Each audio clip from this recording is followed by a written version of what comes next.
The Book of Genesis. In the beginning, God created the heavens and the earth. Now the earth was formless and empty. Darkness was on the surface of the deep. God's Spirit was hovering over the surface of the waters. God said, "Let there be light," and there was light. God saw the light and saw that it was good. God divided the light from the darkness. God called the light day, and the darkness he called night. There was evening and there was morning, one day. God said, "Let there be an expanse in the midst of the waters, and let it divide the waters from the waters." God made the expanse and divided the waters which were under the expanse from the waters which were above the expanse, and it was so. God called the expanse sky. There was evening and there was morning, a second day. God said, "Let the waters under the sky be gathered together to one place, and let the dry land appear," and it was so. God called the dry land earth, and the gathering together of the waters he called seas. God saw that it was good. God said, "Let the earth put forth grass, herbs yielding seed, and fruit trees bearing fruit after their kind, with its seed in it on the earth," and it was so. The earth brought forth grass, herbs yielding seed after their kind, and trees bearing fruit with its seed in it after their kind. And God saw that it was good. There was evening and there was morning, a third day. God said, "Let there be lights in the expanse of the sky to divide the day from the night, and let them be for signs, and for seasons, and for days and years, and let them be for lights in the expanse of sky to give light on the earth." And it was so. God made the two great lights, the greater light to rule the day, and the lesser light to rule the night. He also made the stars. God set them in the expanse of sky to give light to the earth, and to rule over the day and over the night, and to divide the light from the darkness. God saw that it was good. There was evening and there was morning, a fourth day. God said, "Let the waters swarm with swarms of living creatures, and let birds fly above the earth in the open expanse of sky." God created the large sea creatures, and every living creature that moves, with which the waters swarmed after their kind, and every winged bird after its kind. God saw that it was good. God blessed them, saying, "Be fruitful and multiply, and fill the waters and the seas, and let birds multiply on the earth." There was evening and there was morning, a fifth day. God said, "Let the earth bring forth living creatures after their kind, cattle, creeping things, and animals of the earth after their kind," and it was so. God made the animals of the earth after their kind, and the cattle after their kind, and everything that creeps on the ground after its kind. God saw that it was good. God said, "Let us make man in our image, after our likeness, and let them have dominion over the fish of the sea, and over the birds of the sky, and over the cattle, and over all the earth, and over every creeping thing that creeps on the earth." God created man in his own image. In God's image he created him, male and female he created them. God blessed them. God said to them, "Be fruitful, multiply, fill the earth and subdue it. Have dominion over the fish of the sea, over the birds of the sky, and over every living thing that moves on the earth." God said, "Behold, I have given you every herb yielding seed, which is on the surface of all the earth, and every tree which bears fruit yielding seed. It will be your food. To every animal of the earth, and to every bird of the sky, and to everything that creeps on the earth in which there is life, I have given every green herb for food." And it was so. God saw everything that he had made, and behold, it was very good. There was evening and there was morning, the sixth day. The heavens and the earth were finished, and all the host of them. On the seventh day God finished his work which he had made, and he rested on the seventh day from all his work which he had made. God blessed the seventh day, and made it holy, because he rested in it from all his work which he had created and made. This is the history of the generations of the heavens and of the earth when they were created, in the day that the Lord God made earth and the heavens. No plant of the field was yet in the earth, and no herb of the field had yet sprung up, for the Lord God had not caused it to rain on the earth. There was not a man to till the ground, but a mist went up from the earth and watered the whole surface of the ground. The Lord God formed man from the dust of the ground, and breathed into his nostrils the breath of life, and man became a living soul. The Lord God planted a garden eastward in Eden, and there he put the man whom he had formed. Out of the ground the Lord God made every tree to grow that is pleasant to the sight and good for food, the tree of life also in the midst of the garden, and the tree of the knowledge of good and evil.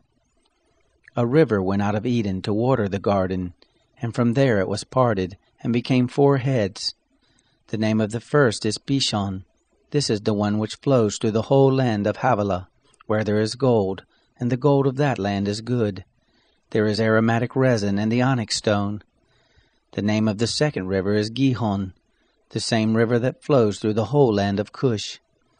The name of the third river is Hiddekel. This is the one which flows in front of Assyria. The fourth river is the Euphrates. The Lord God took the man and put him into the Garden of Eden to dress it and to keep it. The Lord God commanded the man, saying, Of every tree of the garden you may freely eat, but of the tree of the knowledge of good and evil you shall not eat of it, for in the day that you eat of it you will surely die. The Lord God said, It is not good that the man should be alone. I will make him a helper suitable for him. Out of the ground the Lord God formed every animal of the field, and every bird of the sky, and brought them to the man to see what he would call them. Whatever the man called every living creature, that was its name. The man gave names to all cattle, and to the birds of the sky, and to every animal of the field, but for the man there was not found a helper suitable for him. The Lord God caused a deep sleep to fall on the man, and he slept. And he took one of his ribs and closed up the flesh in its place. He made the rib which the Lord God had taken from the man into a woman, and brought her to the man. The man said, This is now bone of my bones, and flesh of my flesh. She will be called woman, because she was taken out of man. Therefore a man will leave his father and his mother, and will join with his wife, and they will be one flesh. They were both naked, the man and his wife, and were not ashamed. Now the serpent was more subtle than any animal of the field which the Lord God had made. He said to the woman, Yes, has God said, You shall not eat of any tree of the garden? The woman said to the serpent, Of the fruit of the trees of the garden we may eat, but of the fruit of the tree which is in the midst of the garden God has said, You shall not eat of it, neither shall you touch it, lest you die. The serpent said to the woman, You won't surely die. For God knows that in the day you eat it, your eyes will be opened, and you will be like God, knowing good and evil. When the woman saw that the tree was good for food, and that it was a delight to the eyes, and that the tree was to be desired to make one wise, she took of the fruit of it and ate. And she gave some to her husband with her, and he ate. Both of their eyes were opened, and they knew that they were naked. They sewed fig leaves together and made themselves aprons. They heard the voice of the Lord God walking in the garden in the cool of the day, and the man and his wife hid themselves from the presence of the Lord God among the trees of the garden. The Lord God called to the man and said to him, Where are you? The man said, I heard your voice in the garden, and I was afraid, because I was naked, and I hid myself. God said, Who told you that you were naked? Have you eaten from the tree that I commanded you not to eat from? The man said, The woman whom you gave to be with me, she gave me of the tree, and I ate. The Lord God said to the woman, What is this you have done? The woman said, The serpent deceived me, and I ate. The Lord God said to the serpent, Because you have done this, cursed are you above all cattle, and above every animal of the field. On your belly shall you go, and you shall eat dust all the days of your life. I will put enmity between you and the woman, and between your offspring and her offspring. He will bruise your head, and you will bruise his heel. To the woman he said, I will greatly multiply your pain in childbirth. In pain you will bring forth children. Your desire will be for your husband, and he will rule over you." To Adam he said, "Because you have listened to your wife's voice, and have eaten of the tree of which I commanded you, saying, 'You shall not eat of it,' cursed is the ground for your sake. In toil you will eat of it all the days of your life. Thorns also and thistles will it bring forth to you, and you will eat the herb of the field. By the sweat of your face you will eat bread, until you return to the ground, for out of it you were taken. For you are dust, and to dust you shall return." The man called his wife Eve, because she was the mother of all living. The Lord God made coats of skins for Adam and for his wife, and clothed them. The Lord God said, "Behold, the man has become like one of us, knowing good and evil. Now, lest he put forth his hand, and also take of the tree of life, and eat, and live forever." Therefore the Lord God sent him forth from the Garden of Eden, to till the ground from whence he was taken. So he drove out the man, and he placed cherubs at the east of the Garden of Eden, and the flame of a sword which turned every way, to guard the way to the tree of life. The man knew Eve his wife. She conceived and gave birth to Cain, and said, "I have gotten a man with the Lord's help." Again she gave birth to Cain's brother Abel. Abel was a keeper of sheep, but Cain was a tiller of the ground. As time passed, it happened that Cain brought an offering to the Lord from the fruit of the ground. Abel also brought some of the firstborn of his flock and of the fat of it. The Lord respected Abel in his offering, but he didn't respect Cain in his offering. Cain was very angry, and the expression on his face fell. The Lord said to Cain, "Why are you angry? Why has the expression of your face fallen? If you do well, will it not be lifted up? If you don't do well, sin crouches at the door. Its desire is for you, but you are to rule over it." Cain said to Abel his brother, "Let's go into the field." It happened when they were in the field, that Cain rose up against Abel his brother and killed him. The Lord said to Cain, "Where is Abel, your brother?" He said, "I don't know. Am I my brother's keeper?" The Lord said, "What have you done? The voice of your brother's blood cries to me from the ground. Now you are cursed because of the ground, which has opened its mouth to receive your brother's blood from your hand. From now on, when you till the ground, it won't yield its strength to you. You shall be a fugitive and a wanderer in the earth." Cain said to the Lord, "My punishment is greater than I can bear. Behold, you have driven me out this day from the surface of the ground. I will be hidden from your face, and I will be a fugitive and a wanderer in the earth. It will happen that whoever finds me will kill me." The Lord said to him, "Therefore, whoever slays Cain, vengeance will be taken on him sevenfold." The Lord appointed a sign for Cain, lest any finding him should strike him. Cain went out from the Lord's presence, and dwelt in the land of Nod on the east of Eden. Cain knew his wife. She conceived and gave birth to Enoch. He built a city, and called the name of the city after the name of his son Enoch. To Enoch was born Irad. Irad became the father of Mehujael. Mehujael became the father of Methushael. Methushael became the father of Lamech. Lamech took 2 wives. The name of the one was Adah, and the name of the other Zillah. Adah gave birth to Jabal, who was the father of those who dwell in tents and have cattle. His brother's name was Jubal, who was the father of all who handle the harp and pipe. Zillah also gave birth to Tubal-Cain, the forger of every cutting instrument of brass and iron. Tubal-Cain's sister was Naamah. Lamech said to his wives, "Adah and Zillah, hear my voice. You wives of Lamech, listen to my speech. For I have slain a man for wounding me, a young man for bruising me. If Cain will be avenged 7 times, truly Lamech 77 times. Adam knew his wife again. She gave birth to a son and named him Seth, for she said, God has appointed me another child instead of Abel, for Cain killed him. There was also born a son to Seth, and he named him Enosh. Then men began to call on the Lord's name. This is the book of the generations of Adam. In the day that God created man, he made him in God's likeness. He created them male and female, and blessed them, and called their name Adam in the day they were created. Adam lived 130 years, and became the father of a son in his own likeness, after his image, and named him Seth. The days of Adam after he became the father of Seth were 800 years, and he became the father of sons and daughters. All the days that Adam lived were 930 years, then he died. Seth lived 105 years and became the father of Enosh. Seth lived after he became the father of Enosh 807 years, and became the father of sons and daughters. All the days of Seth were 912 years, then he died. Enosh lived 90 years and became the father of Kenan.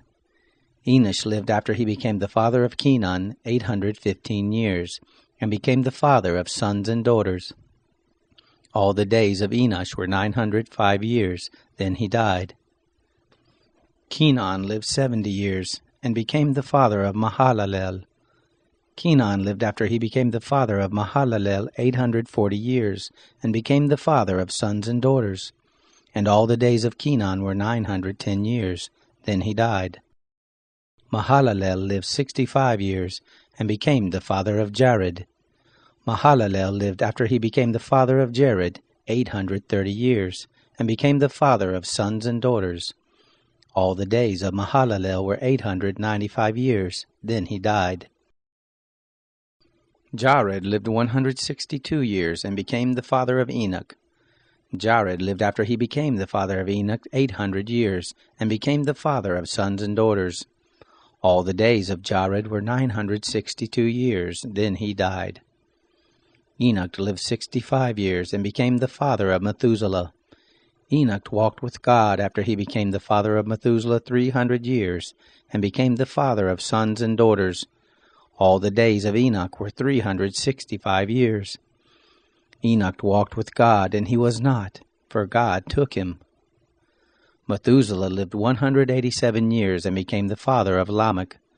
Methuselah lived after he became the father of Lamech 782 years, and became the father of sons and daughters. All the days of Methuselah were 969 years, then he died.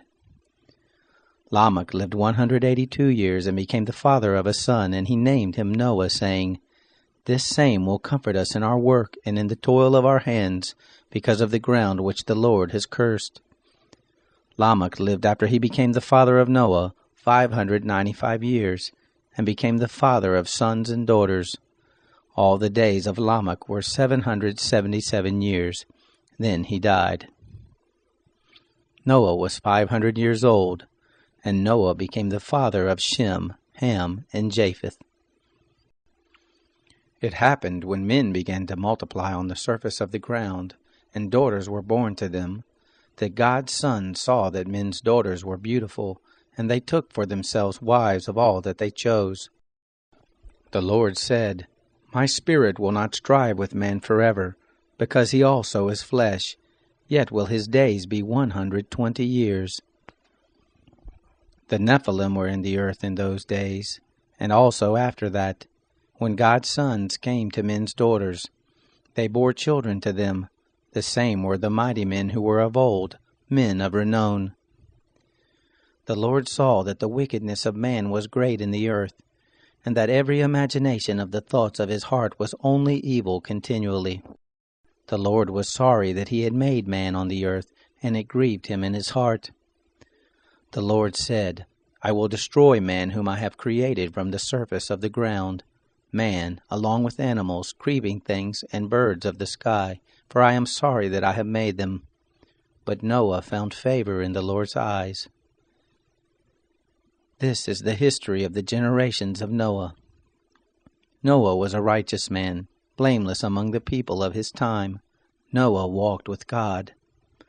Noah became the father of 3 sons, Shem, Ham, and Japheth. The earth was corrupt before God, and the earth was filled with violence. God saw the earth, and saw that it was corrupt, for all flesh had corrupted their way on the earth. God said to Noah, "The end of all flesh has come before me, for the earth is filled with violence through them. Behold, I will destroy them with the earth. Make an ark of gopher wood. You shall make rooms in the ark, and shall seal it inside and outside with pitch. This is how you shall make it. The length of the ark will be 300 cubits, the breadth of it 50 cubits, and the height of it 30 cubits. You shall make a roof in the ark, and to a cubit shall you finish it upward. You shall set the door of the ark in the side of it. You shall make it with lower, second, and third levels. I, even I, do bring the flood of waters on this earth to destroy all flesh having the breath of life from under the sky. Everything that is in the earth will die. But I will establish my covenant with you. You shall come into the ark, you, your sons, your wife, and your sons' wives with you. Of every living thing of all flesh, you shall bring 2 of every sort into the ark, to keep them alive with you. They shall be male and female. Of the birds after their kind, of the cattle after their kind, of every creeping thing of the ground after its kind, 2 of every sort shall come to you to keep them alive. Take with you of all food that is eaten, and gather it to you, and it will be food for you and for them. Thus Noah did, according to all that God commanded him, so he did. The Lord said to Noah, Come with all of your household into the ark, for I have seen your righteousness before me in this generation. You shall take 7 pairs of every clean animal with you, the male and his female. Of the animals that are not clean, take 2, the male and his female. Also of the birds of the sky, 7 and 7, male and female, to keep seed alive on the surface of all the earth. In 7 days I will cause it to rain on the earth for 40 days and 40 nights. Every living thing that I have made I will destroy from the surface of the ground. Noah did everything that the Lord commanded him. Noah was 600 years old when the flood of waters came on the earth. Noah went into the ark with his sons, his wife, and his sons' wives, because of the waters of the flood. Clean animals, animals that are not clean, birds, and everything that creeps on the ground, went by pairs to Noah into the ark, male and female, as God commanded Noah. It happened after the 7 days that the waters of the flood came on the earth. In the 600th year of Noah's life, in the 2nd month, on the 17th day of the month, on the same day all the fountains of the great deep were burst open, and the sky's windows were opened. The rain was on the earth 40 days and 40 nights. In the same day, Noah and Shem, Ham, and Japheth, the sons of Noah, and Noah's wife, and the 3 wives of his sons with them, entered into the ark, they and every animal after its kind, all the cattle after their kind, every creeping thing that creeps on the earth after its kind, and every bird after its kind, every bird of every sort. They went to Noah into the ark by pairs of all flesh with the breath of life in them. Those who went in, male and female of all flesh, as God commanded him, and the Lord shut him in. The flood was 40 days on the earth. The waters increased and lifted up the ark, and it was lifted up above the earth. The waters prevailed and increased greatly on the earth, and the ark floated on the surface of the waters. The waters prevailed exceedingly on the earth. All the high mountains that were under the whole sky were covered. The waters prevailed 15 cubits upward, and the mountains were covered. All flesh died that moved on the earth, including birds, cattle, animals, every creeping thing that creeps on the earth, and every man. All in whose nostrils was the breath of the Spirit of life, of all that was on the dry land, died. Every living thing was destroyed that was on the surface of the ground, including man, cattle, creeping things, and the birds of the sky. They were destroyed from the earth. Only Noah was left, and those who were with him in the ark. The waters prevailed on the earth 150 days. God remembered Noah, all the animals, and all the cattle that were with him in the ark. And God made a wind to pass over the earth. The waters subsided. The deep's fountains and the sky's windows were also stopped, and the rain from the sky was restrained. The waters receded from off the earth continually. After the end of 150 days, the waters decreased. The ark rested in the 7th month, on the 17th day of the month, on Ararat's mountains. The waters receded continually until the 10th month. In the 10th month, on the 1st day of the month, the tops of the mountains were seen. It happened at the end of 40 days that Noah opened the window of the ark which he had made, and he sent forth a raven. It went back and forth until the waters were dried up from off the earth. He sent forth a dove from him to see if the waters were abated from off the surface of the ground. But the dove found no place to rest her foot, and she returned to him into the ark, for the waters were on the surface of the whole earth. He put forth his hand and took her, and brought her to him into the ark. He stayed yet another 7 days, and again he sent forth the dove out of the ark. The dove came back to him at evening, and behold, in her mouth was an olive leaf plucked off. So Noah knew that the waters were abated from off the earth. He stayed yet another 7 days, and sent forth the dove, and she didn't return to him any more. It happened in the 601st year, in the 1st month, in the 1st day of the month, the waters were dried up from off the earth. Noah removed the covering of the ark and looked. He saw that the surface of the ground was dried. In the 2nd month, on the 27th day of the month, the earth was dry. God spoke to Noah, saying, Go forth from the ark, you and your wife, and your sons' wives with you. Bring forth with you every living thing that is with you of all flesh, including birds, cattle, and every creeping thing that creeps on the earth, that they may breed abundantly in the earth, and be fruitful and multiply on the earth. Noah went forth with his sons, his wife, and his sons' wives with him. Every animal, every creeping thing, and every bird, whatever moves on the earth after their families, went forth out of the ark. Noah built an altar to the Lord, and took of every clean animal, and of every clean bird, and offered burnt offerings on the altar. The Lord smelled the sweet savor. The Lord said in his heart, I will not again curse the ground any more for man's sake, because the imagination of man's heart is evil from his youth. Neither will I ever again strike everything living as I have done. While the earth remains, seed time and harvest, and cold and heat, and summer and winter, and day and night shall not cease. God blessed Noah and his sons, and said to them, Be fruitful and multiply, and replenish the earth. The fear of you and the dread of you will be on every animal of the earth, and on every bird of the sky. Everything that the ground teems with, and all the fish of the sea are delivered into your hand. Every moving thing that lives will be food for you. As the green herb, I have given everything to you. But flesh with the life of it, the blood of it, you shall not eat. I will surely require your blood of your lives. At the hand of every animal I will require it. At the hand of man, even at the hand of every man's brother, I will require the life of man. Whoever sheds man's blood, by man will his blood be shed, for in the image of God made he man. Be fruitful and multiply. Bring forth abundantly in the earth, and multiply in it.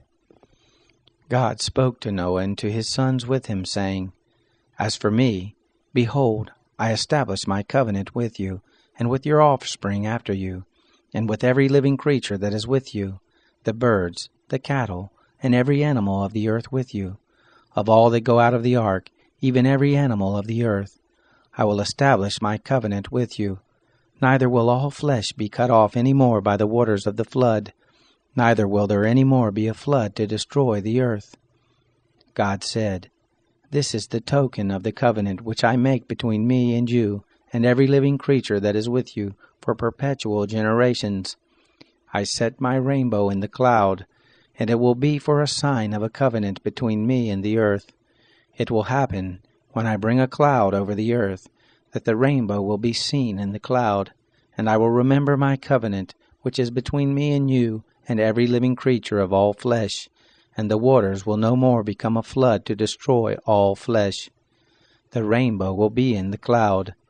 I will look at it, that I may remember the everlasting covenant between God and every living creature of all flesh that is on the earth. God said to Noah, This is the token of the covenant which I have established between me and all flesh that is on the earth. The sons of Noah who went forth from the ark were Shem, Ham, and Japheth. Ham is the father of Canaan. These three were the sons of Noah, and from these the whole earth was populated.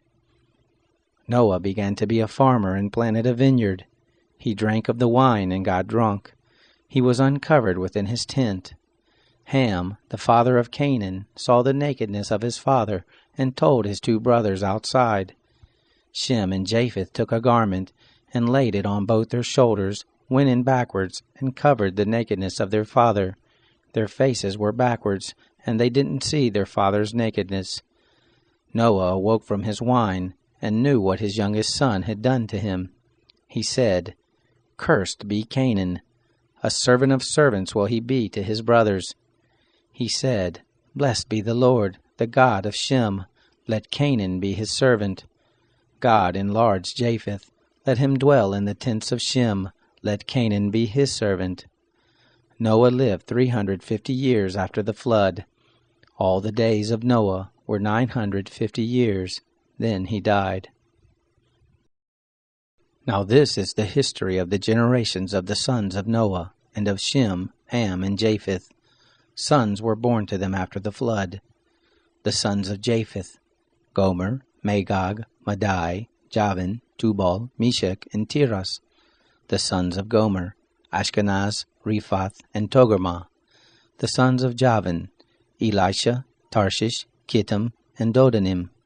Of these were the isles of the nations divided in their lands, everyone after his language, after their families, in their nations. The sons of Ham: Cush, Mizraim, Put, and Canaan. The sons of Cush: Seba, Havilah, Sabta, Rama, and Sabteka. The sons of Rama: Sheba and Dedan. Cush became the father of Nimrod. He began to be a mighty one in the earth.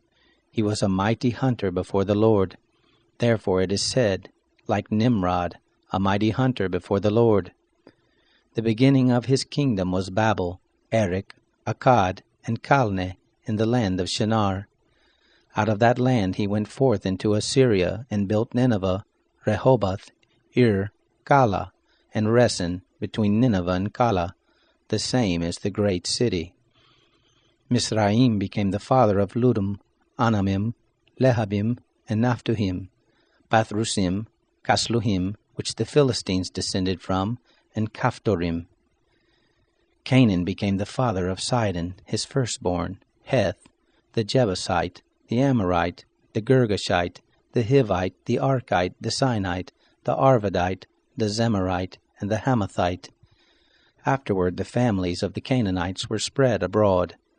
The border of the Canaanites was from Sidon, as you go toward Gerar to Gaza, as you go toward Sodom, Gomorrah, Admah, and Zeboim to Lasha. These are the sons of Ham, after their families, after their languages, in their lands, in their nations. To Shem, the father of all the children of Eber, the elder brother of Japheth, to him also were born children. The sons of Shem: Elam, Asher, Arpachshad, Lud, and Aram. The sons of Aram: Uz, Hul, Gether, and Mash. Arpachshad became the father of Shelah. Shelah became the father of Eber. To Eber were born 2 sons.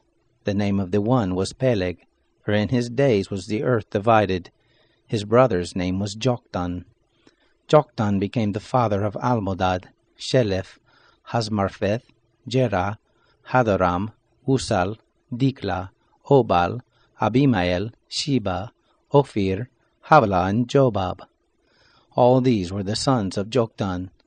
Their dwelling was from Misha, as you go toward Sephar, the mountain of the east. These are the sons of Shem, after their families, after their languages, in their lands, after their nations. These are the families of the sons of Noah, after their generations in their nations. Of these were the nations divided in the earth after the flood. The whole earth was of one language and of one speech. It happened, as they traveled east, that they found a plain in the land of Shinar, and they lived there.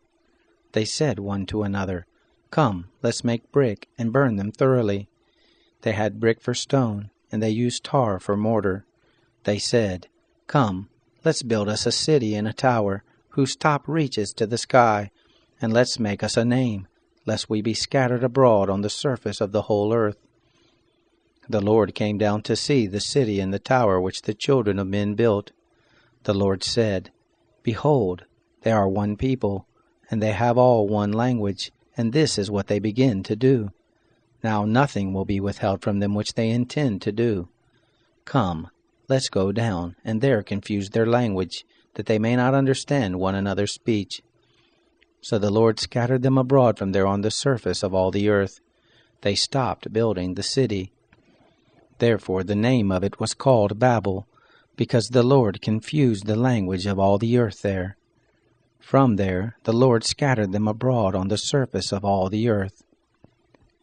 This is the history of the generations of Shem. Shem was 100 years old, and became the father of Arpachshad 2 years after the flood. Shem lived after he became the father of Arpachshad 500 years, and became the father of sons and daughters. Arpachshad lived 35 years, and became the father of Shelah. Arpachshad lived after he became the father of Shelah 403 years, and became the father of sons and daughters. Shelah lived 30 years, and became the father of Eber. And Shelah lived after he became the father of Eber 403 years, and became the father of sons and daughters. Eber lived 34 years, and became the father of Peleg. Eber lived after he became the father of Peleg 430 years, and became the father of sons and daughters. Peleg lived 30 years, and became the father of Reu. Peleg lived after he became the father of Reu 209 years, and became the father of sons and daughters. Reu lived 32 years, and became the father of Serug. Reu lived after he became the father of Serug 207 years, and became the father of sons and daughters. Serug lived 30 years, and became the father of Nahor. Serug lived after he became the father of Nahor 200 years, and became the father of sons and daughters. Nahor lived 29 years, and became the father of Terah. Nahor lived after he became the father of Terah 119 years, and became the father of sons and daughters. Terah lived 70 years, and became the father of Abram, Nahor, and Haran. Now this is the history of the generations of Terah. Terah became the father of Abram, Nahor, and Haran. Haran became the father of Lot. Haran died before his father Terah in the land of his birth, in Ur of the Chaldees. Abram and Nahor took wives. The name of Abram's wife was Sarai, and the name of Nahor's wife Milcah, the daughter of Haran, who was also the father of Iscah. Sarai was barren. She had no child. Terah took Abram his son, Lot the son of Haran his son's son, and Sarai his daughter-in-law, his son Abram's wife. They went forth from Ur of the Chaldees to go into the land of Canaan. They came to Haran and lived there. The days of Terah were 205 years. Terah died in Haran. Now the Lord said to Abram, Get out of your country, and from your relatives, and from your father's house, to the land that I will show you. I will make of you a great nation. I will bless you, and make your name great. You will be a blessing. I will bless those who bless you, and I will curse him who curses you. In you will all the families of the earth be blessed. So Abram went as the Lord had spoken to him. Lot went with him. Abram was 75 years old when he departed out of Haran. Abram took Sarai his wife, Lot his brother's son, all their substance that they had gathered, and the souls who they had gotten in Haran, and they went forth to go into the land of Canaan, and into the land of Canaan they came. Abram passed through the land to the place of Shechem, to the oak of Moreh. The Canaanite was then in the land. The Lord appeared to Abram and said, I will give this land to your seed. He built an altar there to the Lord who appeared to him. He left from there to the mountain on the east of Bethel, and pitched his tent, having Bethel on the west and Ai on the east. There he built an altar to the Lord, and called on the name of the Lord. Abram traveled, going on still toward the south. There was a famine in the land. Abram went down into Egypt to live as a foreigner there, for the famine was sore in the land. It happened, when he was come near to enter into Egypt, that he said to Sarai his wife, See now, I know that you are a beautiful woman to look on. It will happen, when the Egyptians will see you, that they will say, This is his wife.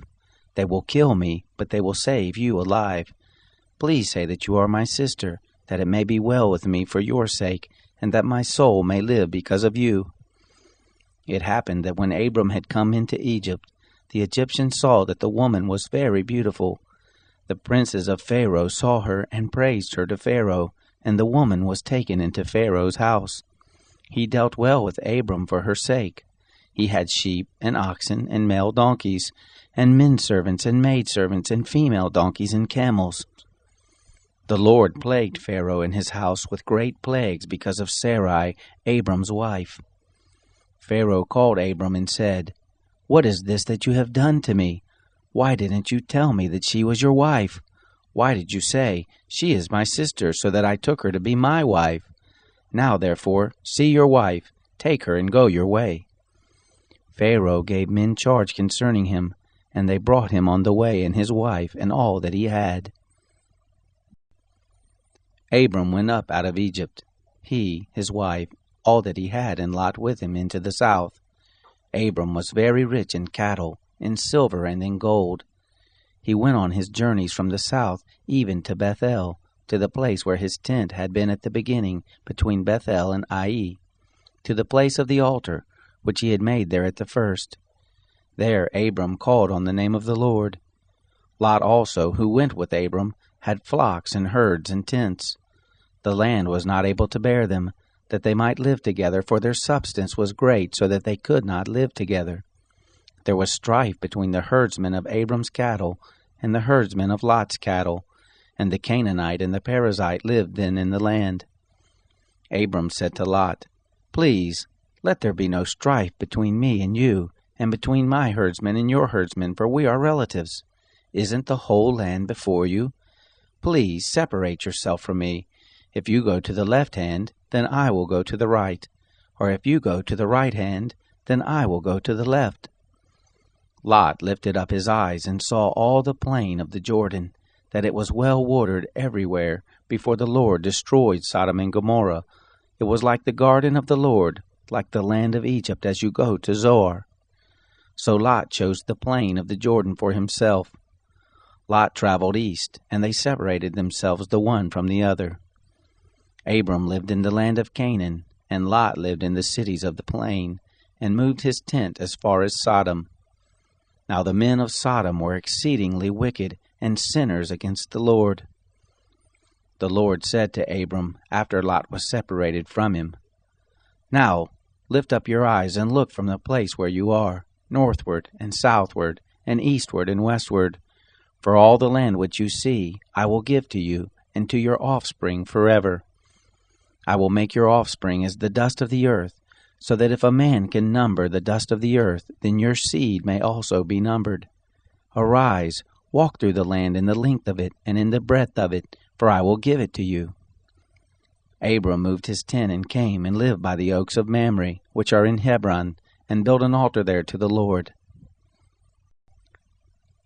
It happened in the days of Amraphel, king of Shinar, Arioch, king of Elasar, Kedorlaomer, king of Elam, and Tidal, king of Goim, that they made war with Bera, king of Sodom, and with Birsha, king of Gomorrah, Shinab, king of Admah, and Shemabir, king of Zeboim, and the king of Bela, the same is Zoar. All these joined together in the valley of Siddim, the same is the Salt Sea. 12 years they served Kedorlaomer, and in the 13th year they rebelled. In the 14th year Kedorlaomer came, and the kings who were with him, and struck the Rephaim in Ashtaroth Karnaim, and the Zuzim in Ham, and the Imim in Shaveh Kiriathaim, and the Horites in their Mount Seir, to El Paran, which is by the wilderness. They returned and came to En Mishpat, the same as Kadesh, and struck all the country of the Amalekites, and also the Amorites that lived in Hazazon Tamar. There went out the king of Sodom, and the king of Gomorrah, and the king of Admah, and the king of Zeboim, and the king of Bela, the same is Zoar.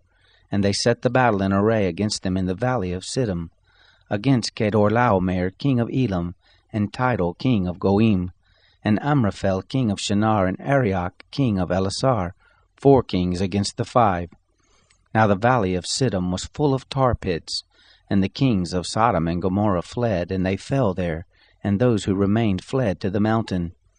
They took all the goods of Sodom and Gomorrah, and all their food, and went their way. They took Lot, Abram's brother's son, who lived in Sodom, and his goods, and departed. One who had escaped came and told Abram the Hebrew. Now he lived by the oaks of Mamre, the Amorite, brother of Eshcol, and brother of Aner, and these were allies of Abram. When Abram heard that his relative was taken captive, he led forth his trained men, born in his house, 318, and pursued as far as Dan. He divided himself against them by night, he and his servants, and struck them, and pursued them to Hobah, which is on the left hand of Damascus. He brought back all the goods, and also brought back his relative Lot and his goods, and the women also and the people. The king of Sodom went out to meet him, after his return from the slaughter of Kedorlaomer, and the kings who were with him, at the valley of Shaveh, the same is the king's valley. Melchizedek king of Salem brought forth bread and wine, and he was priest of God Most High. He blessed him and said, Blessed be Abram of God Most High, possessor of heaven and earth, and blessed be God Most High, who has delivered your enemies into your hand. Abram gave him 1/10 of all. The king of Sodom said to Abram, Give me the people, and take the goods to yourself. Abram said to the king of Sodom, I have lifted up my hands to the Lord God Almighty, possessor of heaven and earth, that I will not take a thread, nor a shoe latchet, nor anything that is yours, lest you should say, I have made Abram rich, except only that which the young men have eaten, and the portion of the men who went with me, Aner, Eshcol, and Mamre, let them take their portion.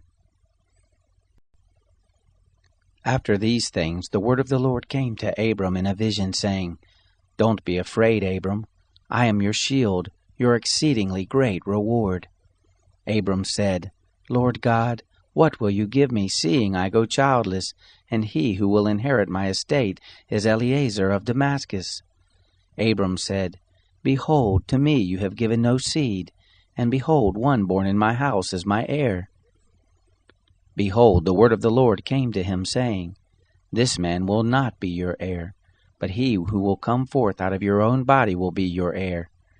The Lord brought him outside and said, Look now toward the sky, and count the stars if you are able to count them. He said to Abram, So shall your seed be. He believed in the Lord, and he reckoned it to him for righteousness. He said to him, I am the Lord who brought you out of Ur of the Chaldees, to give you this land to inherit it. He said, Lord God, how will I know that I will inherit it? He said to him, Take me a heifer 3 years old, a female goat 3 years old, a ram 3 years old, a turtle dove, and a young pigeon. He took him all these and divided them in the middle, and laid each half opposite the other, but he didn't divide the birds. The birds of prey came down on the carcasses, and Abram drove them away. When the sun was going down, a deep sleep fell on Abram. Now terror and great darkness fell on him. He said to Abram, Know for sure that your seed will live as foreigners in a land that is not theirs, and will serve them. They will afflict them 400 years. I will also judge that nation whom they will serve. Afterward they will come out with great substance. But you will go to your fathers in peace. You will be buried in a good old age. In the 4th generation they will come here again, for the iniquity of the Amorite is not yet full. It came to pass that, when the sun went down and it was dark, behold, a smoking furnace and a flaming torch passed between these pieces. In that day the Lord made a covenant with Abram, saying, To your seed have I given this land, from the river of Egypt to the great river, the river Euphrates. The Kenites, the Kenizzites, the Cadmonites, the Hittites, the Perizzites, the Rephaim, the Amorites, the Canaanites, the Girgashites, and the Jebusites. Now Sarai, Abram's wife, bore him no children. She had a handmaid, an Egyptian, whose name was Hagar. Sarai said to Abram, See now, the Lord has restrained me from bearing. Please go in to my handmaid. It may be that I will obtain children by her. Abram listened to the voice of Sarai.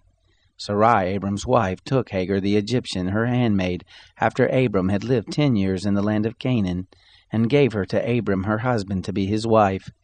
He went in to Hagar, and she conceived. When she saw that she had conceived, her mistress was despised in her eyes. Sarai said to Abram, This wrong is your fault. I gave my handmaid into your bosom, and when she saw that she had conceived, I was despised in her eyes. The Lord judge between me and you. But Abram said to Sarai, Behold, your maid is in your hand. Do to her whatever is good in your eyes.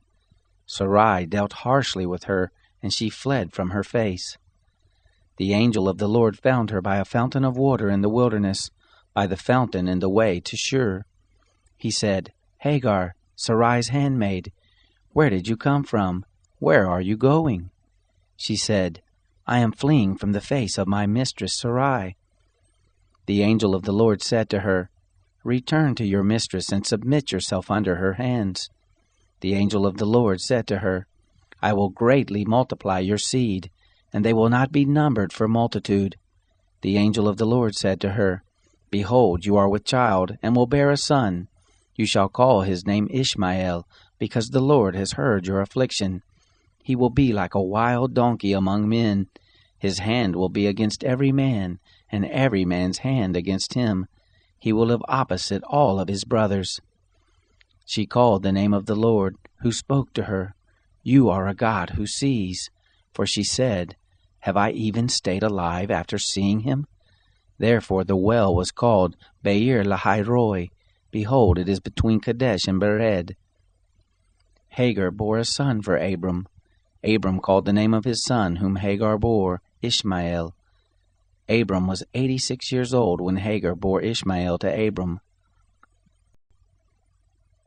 When Abram was 99 years old, the Lord appeared to Abram and said to him, I am God Almighty. Walk before me and be blameless. I will make my covenant between me and you, and will multiply you exceedingly. Abram fell on his face. God talked with him, saying, As for me, behold, my covenant is with you. You will be the father of a multitude of nations. Neither will your name any more be called Abram, but your name will be Abraham, for the father of a multitude of nations have I made you. I will make you exceeding fruitful, and I will make nations of you. Kings will come out of you. I will establish my covenant between me and you, and your seed after you throughout their generations, for an everlasting covenant, to be a God to you, and to your seed after you. I will give to you, and to your seed after you, the land where you are traveling, all the land of Canaan, for an everlasting possession. I will be their God. God said to Abraham, As for you, you will keep my covenant, you and your seed after you throughout their generations. This is my covenant which you shall keep between me and your seed after you. Every male among you shall be circumcised. You shall be circumcised in the flesh of your foreskin. It will be a token of a covenant between me and you. He who is 8 days old will be circumcised among you. Every male throughout your generations, he who is born in the house, or bought with money of any foreigner who is not of your seed. He who is born in your house, and he who is brought with your money must be circumcised. My covenant will be in your flesh for an everlasting covenant. The uncircumcised male who is not circumcised in the flesh of his foreskin, that soul shall be cut off from his people. He has broken my covenant. God said to Abraham, As for Sarai your wife, you shall not call her name Sarai, but her name will be Sarah. I will bless her, and moreover I will give you a son by her. Yes, I will bless her, and she will be a mother of nations. Kings of peoples will come from her." Then Abraham fell on his face and laughed, and said in his heart, "Will a child be born to him who is 100 years old? Will Sarah, who is 90 years old, give birth?" Abraham said to God, "Oh, that Ishmael might live before you." God said, "No, but Sarah your wife will bear you a son. You shall call his name Isaac. I will establish my covenant with him for an everlasting covenant for his seed after him. As for Ishmael, I have heard you. Behold, I have blessed him, and will make him fruitful, and will multiply him exceedingly. He will become the father of 12 princes, and I will make him a great nation.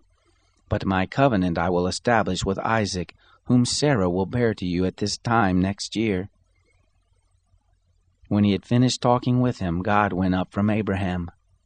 Abraham took Ishmael his son, all who were born in his house, and all who were bought with his money, every male among the men of Abraham's house, and circumcised the flesh of their foreskin in the same day, as God had said to him. Abraham was 99 years old when he was circumcised in the flesh of his foreskin. Ishmael his son was 13 years old when he was circumcised in the flesh of his foreskin.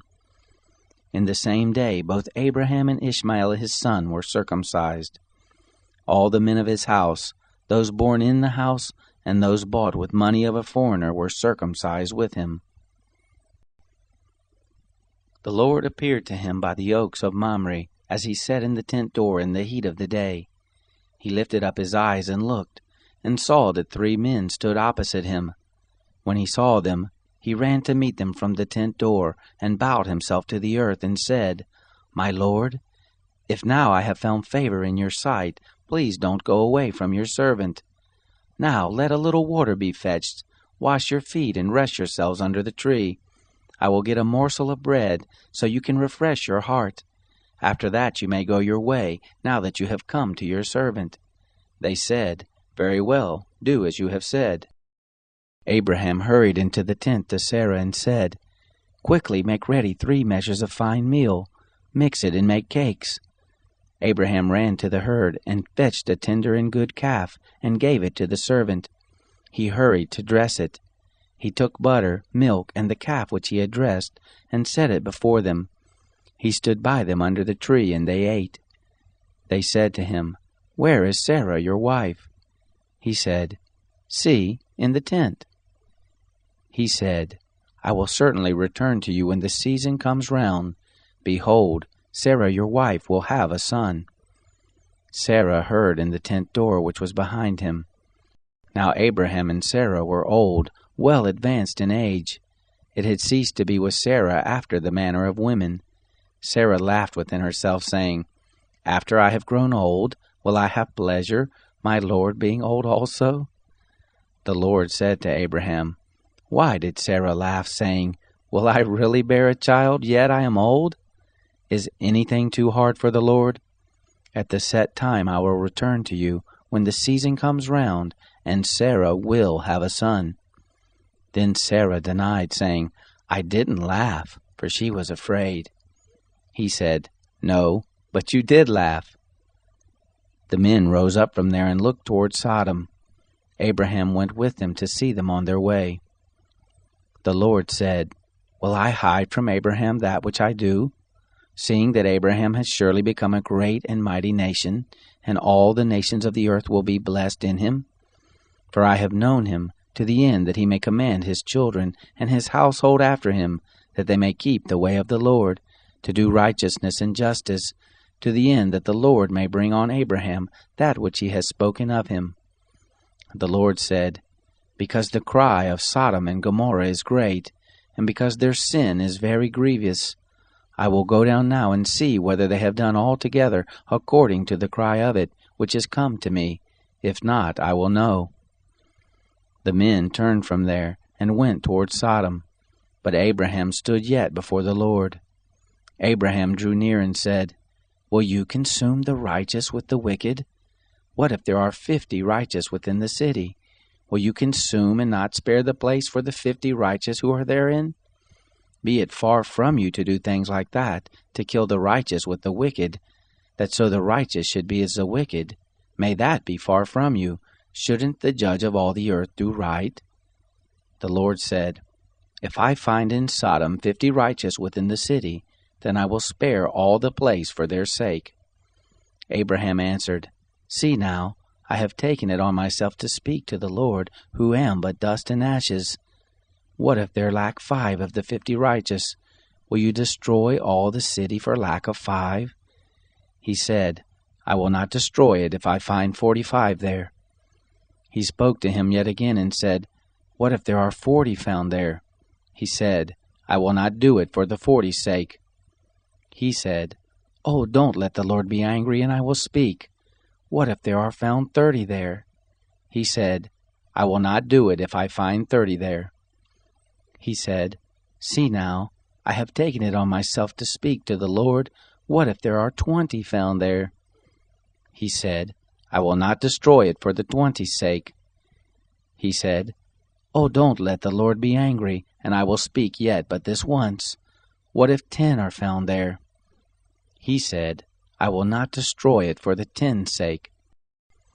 The Lord went his way as soon as he had finished communing with Abraham, and Abraham returned to his place. The 2 angels came to Sodom at evening. Lot sat in the gate of Sodom. Lot saw them and rose up to meet them. He bowed himself with his face to the earth, and he said, "See now, my lords, please turn aside into your servant's house.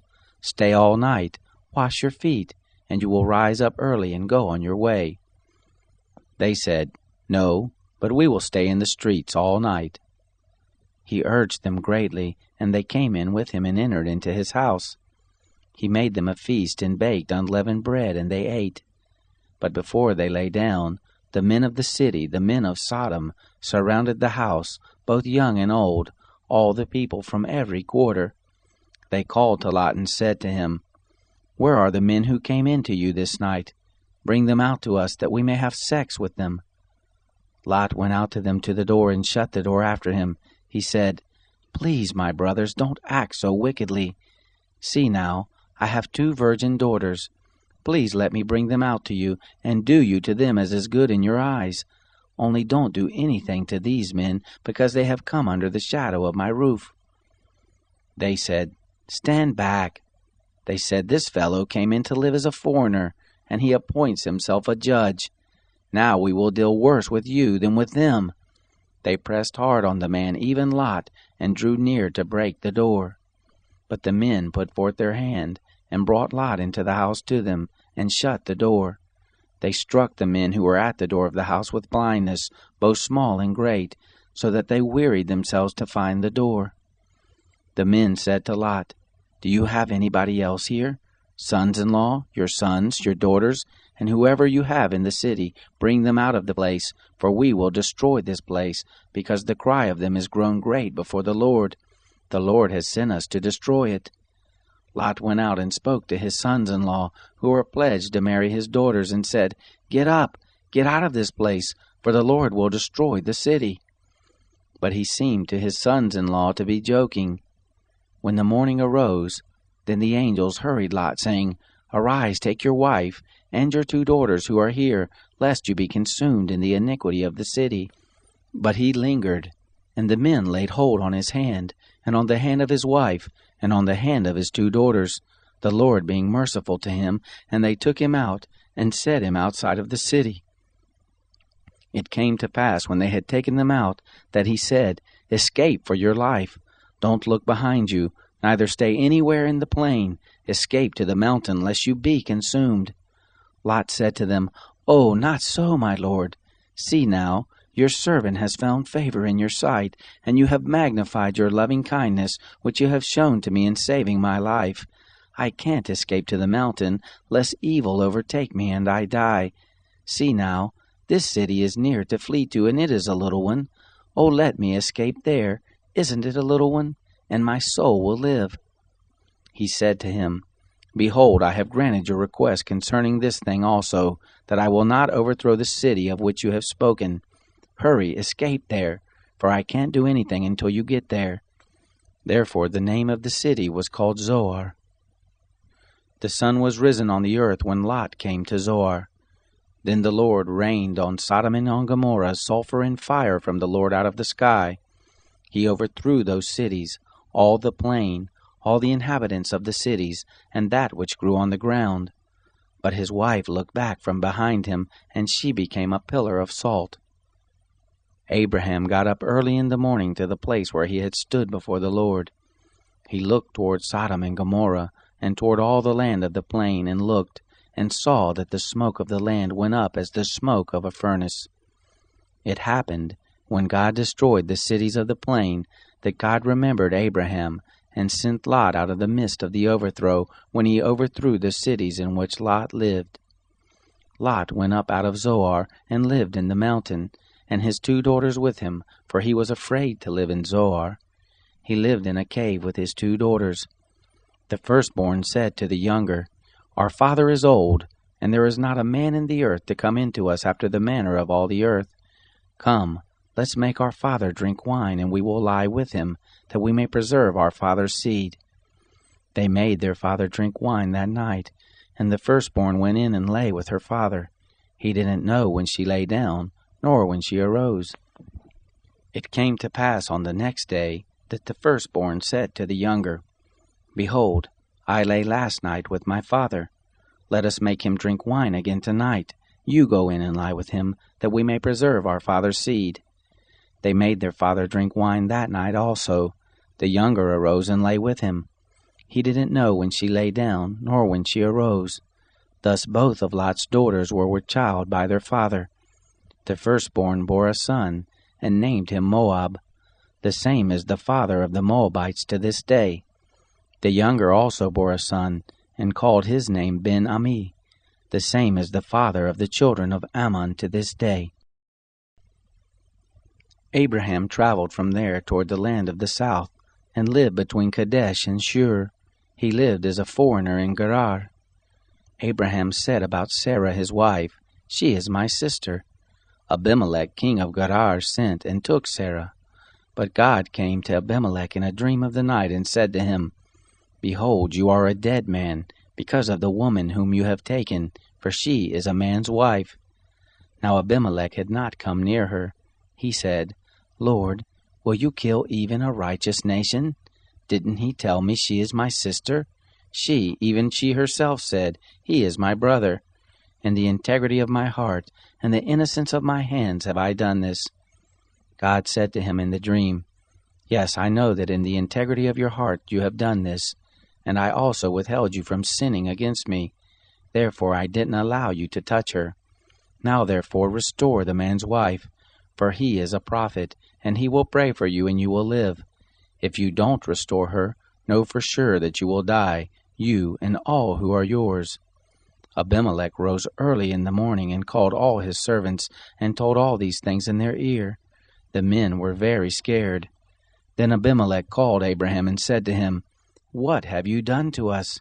How have I sinned against you, that you have brought on me and on my kingdom a great sin? You have done deeds to me that ought not to be done. Abimelech said to Abraham, What did you see that you have done this thing? Abraham said, Because I thought, Surely the fear of God is not in this place. They will kill me for my wife's sake. Moreover, she is indeed my sister, the daughter of my father, but not the daughter of my mother, and she became my wife. It happened, when God caused me to wander from my father's house, that I said to her, This is your kindness which you shall show to me. Everywhere that we go, say of me, He is my brother. Abimelech took sheep and oxen, men servants and women servants, and gave them to Abraham, and restored Sarah his wife to him. Abimelech said, Behold, my land is before you, dwell where it pleases you. To Sarah he said, Behold, I have given your brother 1,000 pieces of silver. Behold, it is for you a covering of the eyes to all that are with you. In front of all you are vindicated. Abraham prayed to God. God healed Abimelech and his wife, and his maidservants, and they bore children. For the Lord had closed up tight all the wombs of the house of Abimelech, because of Sarah, Abraham's wife. The Lord visited Sarah as he had said, And the Lord did to Sarah as he had spoken. Sarah conceived, and bore Abraham a son in his old age, at the set time of which God had spoken to him. Abraham called his son who was born to him, whom Sarah bare to him, Isaac. Abraham circumcised his son Isaac when he was 8 days old, as God had commanded him. Abraham was 100 years old when his son Isaac was born to him. Sarah said, God has made me laugh. Everyone who hears will laugh with me. She said, Who would have said to Abraham that Sarah would nurse children? For I have borne him a son in his old age. The child grew and was weaned. Abraham made a great feast on the day that Isaac was weaned. Sarah saw the son of Hagar the Egyptian, whom she had borne to Abraham, mocking. Therefore she said to Abraham, Cast out this handmaid and her son, for the son of this handmaid will not be heir with my son, even with Isaac. The thing was very grievous in Abraham's sight on account of his son. God said to Abraham, Don't let it be grievous in your sight because of the boy, and because of your handmaid. In all that Sarah says to you, listen to her voice, for from Isaac will your seed be called. Also of the son of the handmaid will I make a nation, because he is your seed. Abraham rose up early in the morning, and took bread and a bottle of water, and gave it to Hagar, putting it on her shoulder, and gave her the child, and sent her away. She departed and wandered in the wilderness of Beersheba. The water in the bottle was spent, and she cast the child under one of the shrubs. She went and sat down opposite him a good way off, about a bow shot away. For she said, Don't let me see the death of the child. She sat over against him and lifted up her voice and wept. God heard the voice of the boy. The angel of God called to Hagar out of the sky and said to her, What ails you, Hagar? Don't be afraid, for God has heard the voice of the boy where he is. Get up, lift up the boy, and hold him in your hand, for I will make him a great nation. God opened her eyes, and she saw a well of water. She went, filled the bottle with water, and gave the boy drink. God was with the boy, and he grew. He lived in the wilderness, and became, as he grew up, an archer. He lived in the wilderness of Paran. His mother took a wife for him out of the land of Egypt. It happened at that time that Abimelech and Phicol, the captain of his host, spoke to Abraham, saying, God is with you in all that you do. Now therefore swear to me here by God that you will not deal falsely with me, nor with my son, nor with my son's son. But according to the kindness that I have done to you, you shall do to me, and to the land in which you have lived as a foreigner. Abraham said, I will swear. Abraham complained to Abimelech because of a water well which Abimelech's servants had violently taken away.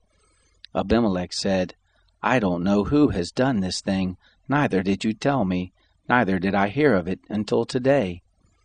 Abraham took sheep and oxen and gave them to Abimelech. Those two made a covenant.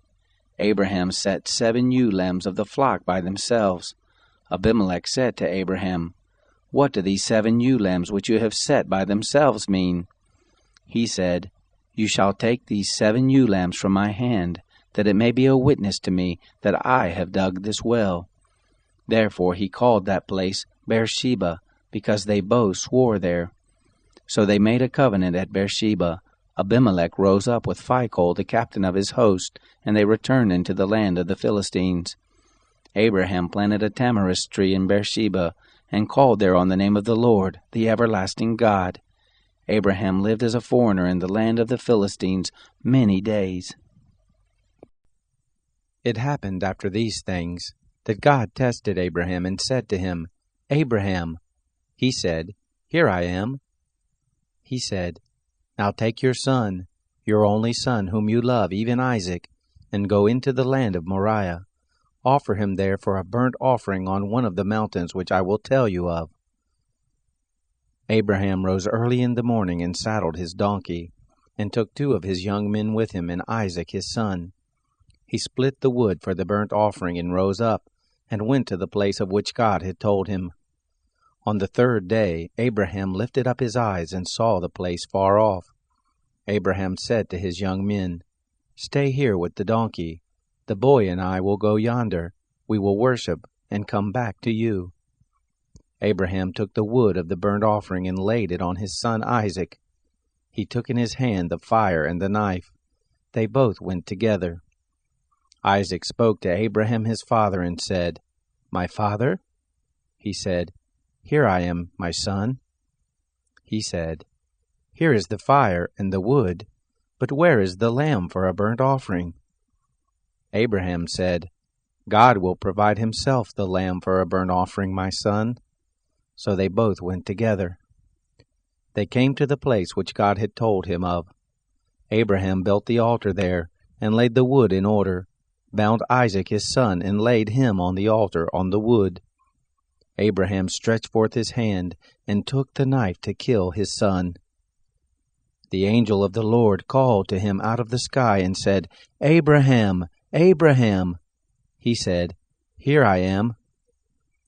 He said, "Don't lay your hand on the boy, neither do anything to him, for now I know that you fear God, seeing that you have not withheld your son, your only son, from me." Abraham lifted up his eyes and looked, and saw that behind him was a ram caught in the thicket by his horns. Abraham went and took the ram, and offered him up for a burnt offering instead of his son. Abraham called the name of that place Yahweh-Jireh, as it is said to this day, "In the Lord's mountain it will be provided." The angel of the Lord called to Abraham a second time out of the sky and said, "I have sworn by myself, says the Lord, because you have done this thing and have not withheld your son, your only son, that in blessing I will bless you, and in multiplying I will multiply your seed as the stars of the heavens, and as the sand which is on the seashore. Your seed will possess the gate of his enemies. In your seed will all the nations of the earth be blessed, because you have obeyed my voice."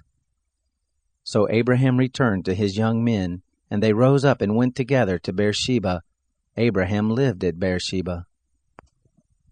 It happened after these things that it was told Abraham, saying, "Behold, Milcah, she also has borne children to your brother Nahor, Uz his firstborn, Buz his brother, Kemuel the father of Aram, Chesed, Hazo, Pildash, Jidlaph, and Bethuel.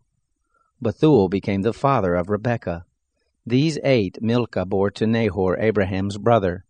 His concubine, whose name was Reumah, also bare Tebah, Gaham, Tahash, and Maacah. Sarah lived 127 years. These were the years of Sarah's life. Sarah died in Kiriath Arba, the same as Hebron, in the land of Canaan. Abraham came to mourn for Sarah and to weep for her. Abraham rose up from before his dead, and spoke to the children of Heth, saying, "I am a stranger and a foreigner living with you. Give me a possession of a burying place with you, that I may bury my dead out of my sight." The children of Heth answered Abraham, saying to him, "Hear us, my lord. You are a prince of God among us. In the choice of our tombs bury your dead. None of us will withhold from you his tomb, but that you may bury your dead." Abraham rose up and bowed himself to the people of the land, even to the children of Heth. He talked with them, saying, "If it be your mind that I should bury my dead out of my sight, hear me, and entreat for me to Ephron the son of Zohar, that he may give me the cave of Machpelah, which he has, which is in the end of his field. For the full price let him give it to me in the midst of you for a possession of a burying place." Now Ephron was sitting in the midst of the children of Heth. Ephron the Hittite answered Abraham in the hearing of the children of Heth, even of all who went in at the gate of his city, saying, "No, my lord, hear me. I give you the field, and I give you the cave that is in it. In the presence of the children of my people I give it to you. Bury your dead."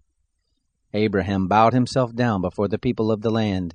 He spoke to Ephron in the audience of the people of the land, saying, "But if you will, please hear me. I will give the price of the field. Take it from me, and I will bury my dead there." Ephron answered Abraham, saying to him, "My lord, listen to me. What is a piece of land worth 400 shekels of silver between me and you? Therefore bury your dead." Abraham listened to Ephron. Abraham weighed to Ephron the silver which he had named in the audience of the children of Heth, 400 shekels of silver, according to the current merchant standard. So the field of Ephron, which was in Machpelah, which was before Mamre, the field, the cave which was therein, and all the trees that were in the field, that were in all the border of it round about, were made sure to Abraham for a possession in the presence of the children of Heth, before all who went in at the gate of his city. After this, Abraham buried Sarah his wife in the cave of the field of Machpelah before Mamre, the same is Hebron, in the land of Canaan. The field and the cave that is therein were made sure to Abraham for a possession of a burying place by the children of Heth. Abraham was old and well stricken in age. The Lord had blessed Abraham in all things. Abraham said to his servant, the elder of his house who ruled over all that he had, Please put your hand under my thigh. I will make you swear by the Lord, the God of heaven and the God of the earth, that you shall not take a wife for my son of the daughters of the Canaanites among whom I live. But you shall go to my country and to my relatives, and take a wife for my son Isaac. The servant said to him, What if the woman isn't willing to follow me to this land? Must I bring your son again to the land you came from? Abraham said to him, Beware that you don't bring my son there again. The Lord, the God of heaven, who took me from my father's house, and from the land of my birth, who spoke to me, and who swore to me, saying, I will give this land to your seed. He will send his angel before you, and you shall take a wife for my son from there. If the woman isn't willing to follow you, then you shall be clear from this my oath. Only you shall not bring my son there again. The servant put his hand under the thigh of Abraham his master, and swore to him concerning this matter. The servant took 10 camels of his master's camels, and departed, having all goodly things of his master's in his hand. He arose and went to Mesopotamia, to the city of Nahor. He made the camels kneel down outside the city by the well of water at the time of evening, the time that women go out to draw water. He said, Lord, the God of my master Abraham, please give me success this day, and show kindness to my master Abraham. Behold, I am standing by the spring of water. The daughters of the men of the city are coming out to draw water.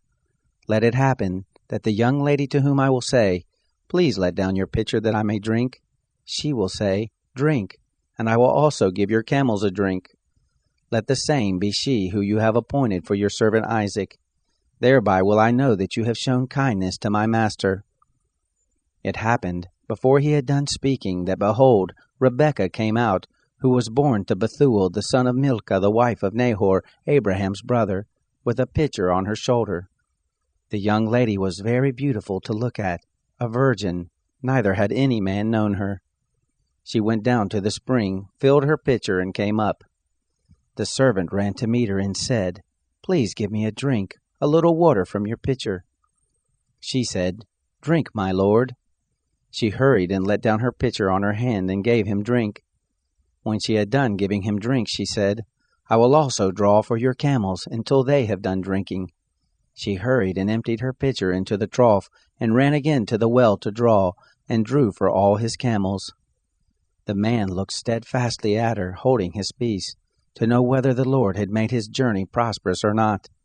It happened, as the camels had done drinking, that the man took a golden ring of 1/2 shekel weight, and 2 bracelets for her hands of 10 shekels weight of gold, and said, Whose daughter are you? Please tell me. Is there room in your father's house for us to lodge in? She said to him, I am the daughter of Bethuel, the son of Milcah, whom she bore to Nahor. She said moreover to him, We have both straw and provender enough, and room to lodge in. The man bowed his head and worshipped the Lord. He said, Blessed be the Lord, the God of my master Abraham, who has not forsaken his loving kindness and his truth toward my master. As for me, the Lord has led me in the way to the house of my master's relatives. The young lady ran and told her mother's house about these words. Rebekah had a brother, and his name was Laban. Laban ran out to the man, to the spring. It happened when he saw the ring and the bracelets on his sister's hands, and when he heard the words of Rebekah his sister saying, This is what the man said to me, that he came to the man. Behold, he was standing by the camels at the spring. He said, "Come in, you blessed of the Lord.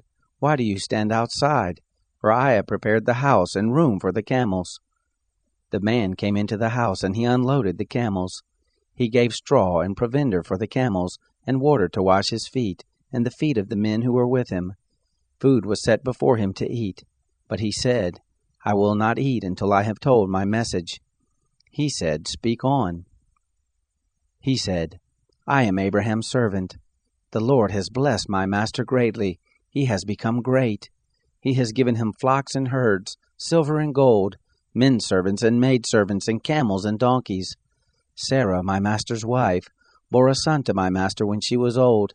He has given all that he has to him. My master made me swear, saying, 'You shall not take a wife for my son of the daughters of the Canaanites in whose land I live, but you shall go to my father's house and to my relatives, and take a wife for my son.' I said to my master, 'What if the woman will not follow me?' He said to me, 'The Lord, before whom I walk, will send his angel with you, and prosper your way. You shall take a wife for my son of my relatives, and of my father's house. Then will you be clear from my oath when you come to my relatives. If they don't give her to you, you shall be clear from my oath.' I came this day to the spring, and said, 'Lord, the God of my master Abraham, if you now do prosper my way which I go, behold, I am standing by the spring of water. Let it happen that the maiden who comes forth to draw, to whom I will say, Give me, I pray you, a little water from your pitcher to drink, she will tell me, Drink, and I also will draw for your camels. Let the same be the woman whom the Lord has appointed for my master's son.' Before I had done speaking in my heart, behold, Rebekah came forth with her pitcher on her shoulder. She went down to the spring and drew. I said to her, 'Please let me drink.' She hurried and let down her pitcher from her shoulder and said, 'Drink, and I will also give your camels a drink.' So I drank, and she made the camels drink also. I asked her and said, 'Whose daughter are you?' She said, 'The daughter of Bethuel, Nahor's son, whom Milcah bare to him.' I put the ring on her nose, and the bracelets on her hands. I bowed my head and worshipped the Lord, and blessed the Lord, the God of my master Abraham, who had led me in the right way to take my master's brother's daughter for his son. Now if you will deal kindly and truly with my master, tell me. If not, tell me, that I may turn to the right hand or to the left." Then Laban and Bethuel answered, "The thing proceeds from the Lord. We can't speak to you bad or good. Behold, Rebekah is before you. Take her and go, and let her be your master's son's wife, as the Lord has spoken." It happened that when Abraham's servant heard their words, he bowed himself down to the earth to the Lord. The servant brought forth jewels of silver and jewels of gold and clothing, and gave them to Rebekah.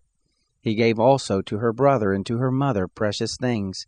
They ate and drank, he and the men who were with him, and stayed all night. They rose up in the morning, and he said, "Send me away to my master." Her brother and her mother said, "Let the young lady stay with us a few days, at least 10. After that she will go." He said to them, "Don't hinder me, seeing the Lord has prospered my way. Send me away, that I may go to my master." They said, "We will call the young lady and ask her." They called Rebekah and said to her, "Will you go with this man?" She said, "I will go." They sent away Rebekah their sister with her nurse, Abraham's servant, and his men. They blessed Rebekah and said to her, "Our sister, may you be the mother of thousands, of 10,000s, and let your seed possess the gate of those who hate them." Rebekah arose with her ladies. They rode on the camels and followed the man. The servant took Rebekah and went his way. Isaac came from the way of Beer Lahairoi, for he lived in the land of the south. Isaac went out to meditate in the field at the evening. He lifted up his eyes and saw, and behold, there were camels coming. Rebekah lifted up her eyes, and when she saw Isaac, she dismounted from the camel. She said to the servant, "Who is the man who is walking in the field to meet us?" The servant said, "It is my master." She took her veil and covered herself. The servant told Isaac all the things he had done. Isaac brought her into his mother Sarah's tent and took Rebekah, and she became his wife. He loved her. Isaac was comforted after his mother's death. Abraham took another wife, and her name was Keturah. She bore him Zimran, Jokshan, Medan, Midian, Ishbak, and Shua. Jokshan became the father of Sheba and Dedan. The sons of Dedan were Asherim, Letishim, and Leomim. The sons of Midian, Ephah, Epher, Anak, Abida, and Eldaah. All these were the children of Keturah. Abraham gave all that he had to Isaac, but to the sons of the concubines who Abraham had, Abraham gave gifts. He sent them away from Isaac his son while he yet lived, eastward to the east country.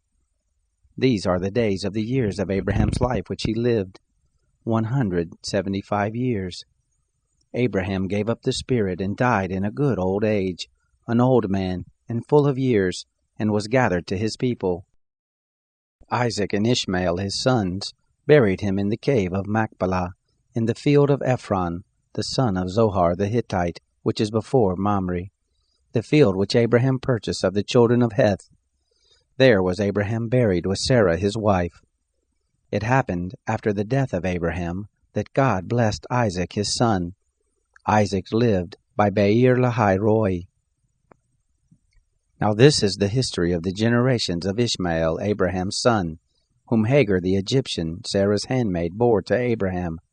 These are the names of the sons of Ishmael by their names, according to the order of their birth.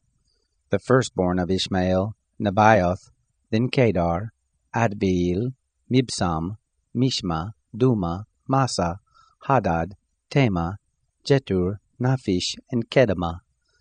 These are the sons of Ishmael, and these are their names, by their villages and by their encampments, 12 princes according to their nations.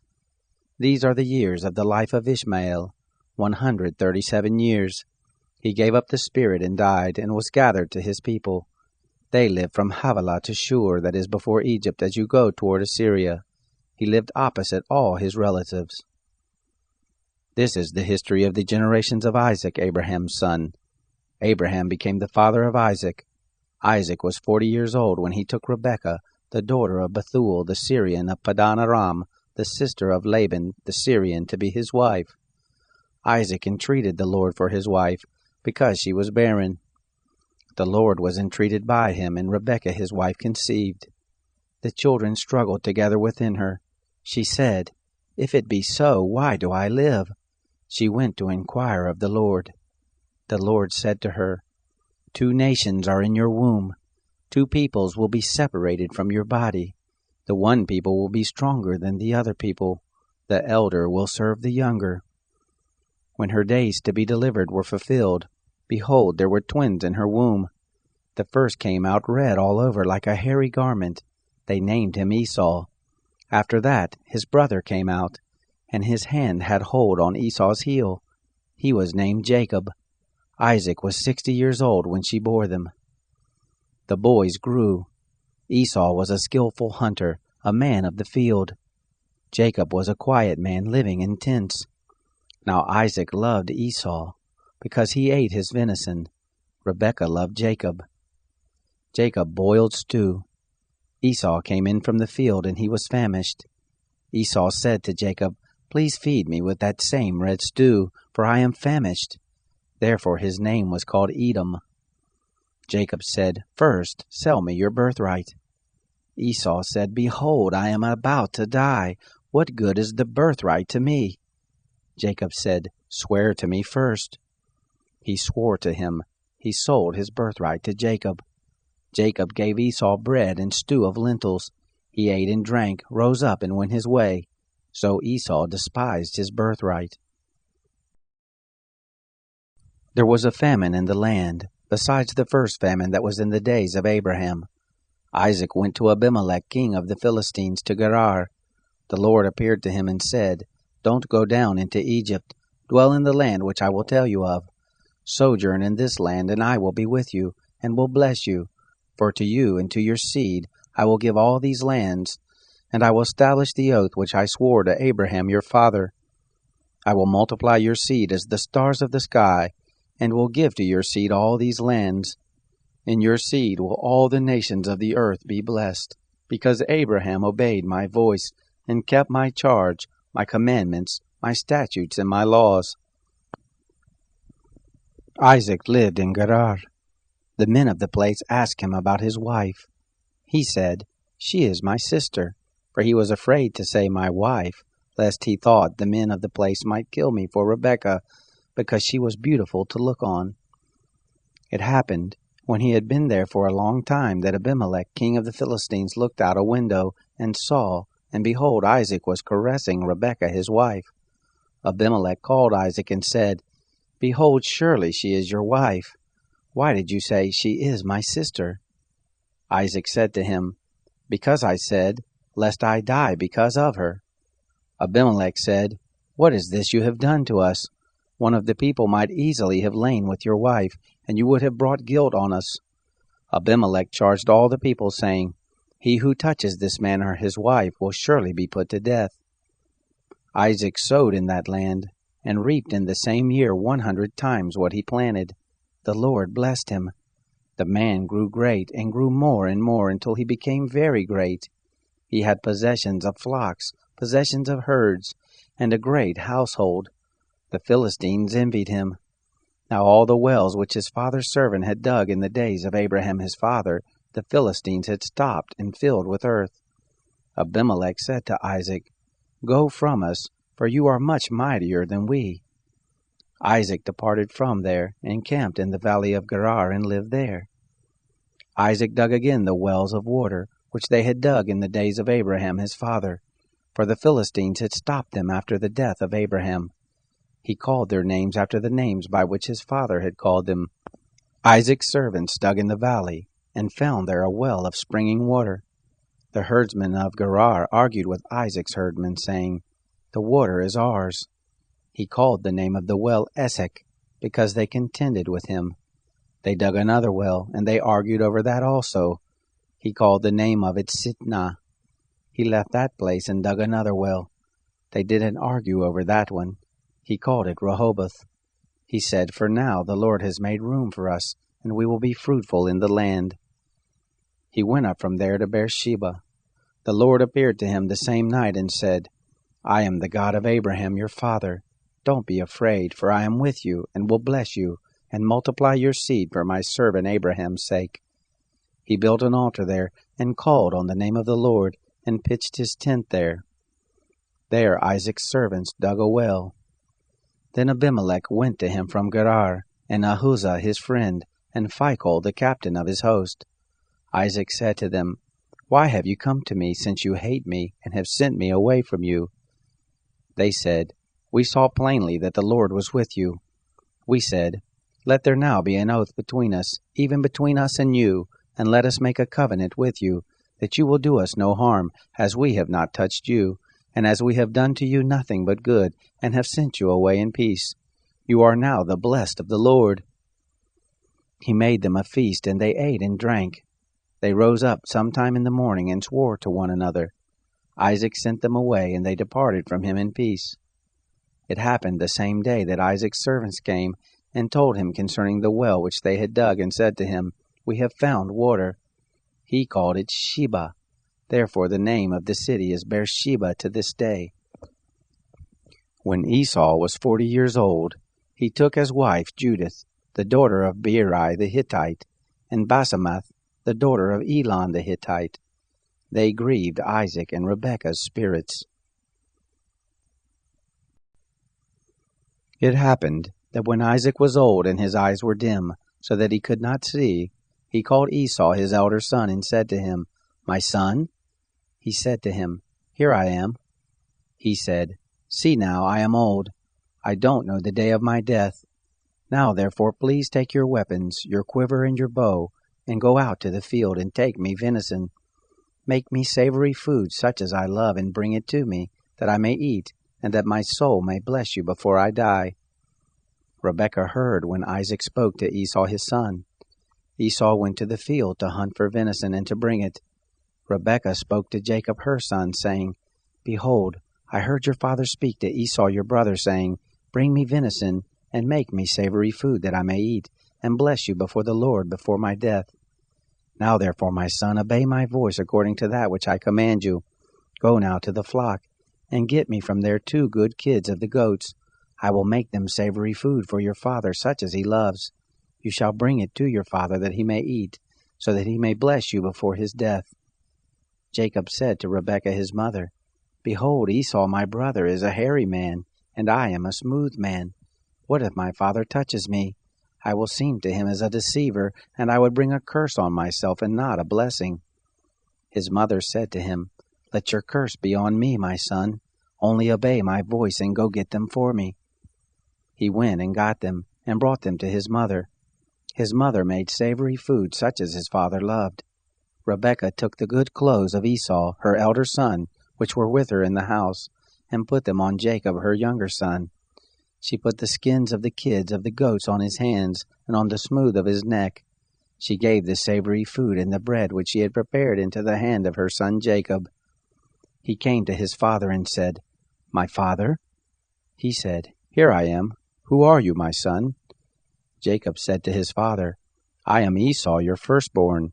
I have done what you asked me to do. Please arise, sit, and eat of my venison, that your soul may bless me." Isaac said to his son, "How is it that you found it so quickly, my son?" He said, "Because the Lord your God gave me success." Isaac said to Jacob, "Please come near, that I may feel you, my son, whether you are really my son Esau or not." Jacob went near to Isaac his father. He felt him and said, "The voice is Jacob's voice, but the hands are the hands of Esau." He didn't recognize him because his hands were hairy like his brother Esau's hands. So he blessed him. He said, "Are you really my son Esau?" He said, "I am." He said, "Bring it near to me, and I will eat of my son's venison, that my soul may bless you." He brought it near to him, and he ate. He brought him wine, and he drank. His father Isaac said to him, "Come near now and kiss me, my son." He came near and kissed him. He smelled the smell of his clothing and blessed him and said, "Behold, the smell of my son is as the smell of a field which the Lord has blessed. God give you of the dew of the sky, of the fatness of the earth, and plenty of grain and new wine. Let peoples serve you, nations bow down to you. Be lord over your brothers. Let your mother's sons bow down to you. Cursed be everyone who curses you. Blessed be everyone who blesses you." It happened, as soon as Isaac had made an end of blessing Jacob, and Jacob had just gone out from the presence of Isaac his father, that Esau his brother came in from his hunting. He also made savory food and brought it to his father. He said to his father, "Let my father arise and eat of his son's venison, that your soul may bless me." Isaac his father said to him, "Who are you?" He said, "I am your son, your firstborn Esau." Isaac trembled violently and said, "Who then is he who has taken venison and brought it to me? And I have eaten all of it before you came, and have blessed him. Yes, he will be blessed." When Esau heard the words of his father, he cried with an exceeding great and bitter cry, and said to his father, "Bless me, even me also, my father." He said, "Your brother came with deceit, and has taken away your blessing." He said, "Isn't he rightly named Jacob? For he has supplanted me these 2 times. He took away my birthright. See, now he has taken away my blessing." He said, "Haven't you reserved a blessing for me?" Isaac answered Esau, "Behold, I have made him your lord, and all his brothers I have given to him for servants. With grain and new wine have I sustained him. What then will I do for you, my son?" Esau said to his father, "Have you but one blessing, my father? Bless me, even me also, my father." Esau lifted up his voice and wept. Isaac his father answered him, "Behold, of the fatness of the earth will be your dwelling, and of the dew of the sky from above. By your sword will you live, and you will serve your brother. It will happen when you will break loose, that you shall shake his yoke from off your neck." Esau hated Jacob because of the blessing with which his father blessed him. Esau said in his heart, "The days of mourning for my father are at hand. Then I will kill my brother Jacob." The words of Esau her elder son were told to Rebekah. She sent and called Jacob her younger son, and said to him, "Behold, your brother Esau comforts himself about you by planning to kill you. Now therefore, my son, obey my voice. Arise, Flee to Laban my brother in Haran. Stay with him a few days until your brother's fury turns away, until your brother's anger turn away from you, and he forgets what you have done to him. Then I will send and get you from there.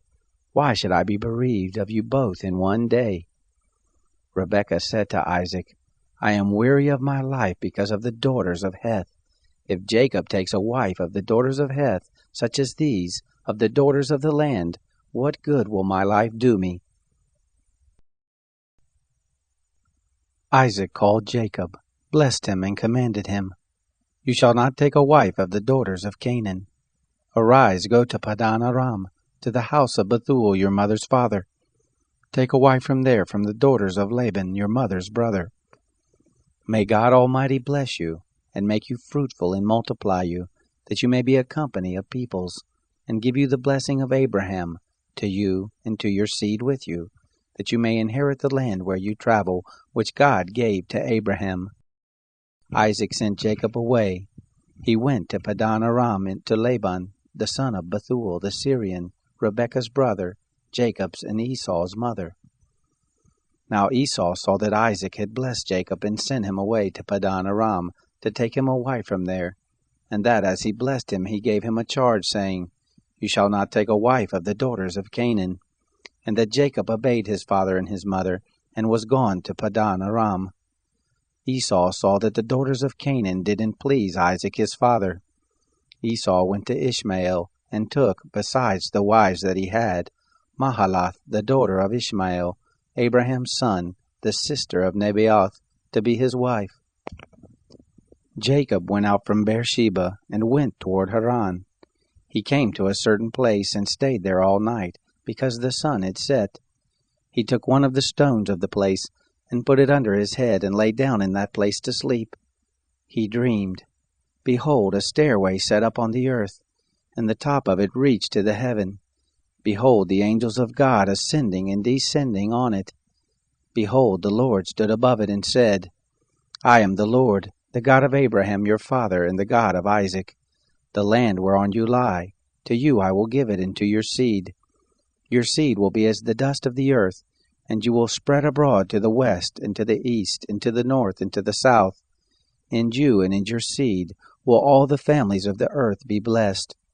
Behold, I am with you, and will keep you wherever you go, and will bring you again into this land, for I will not leave you until I have done that which I have spoken of to you."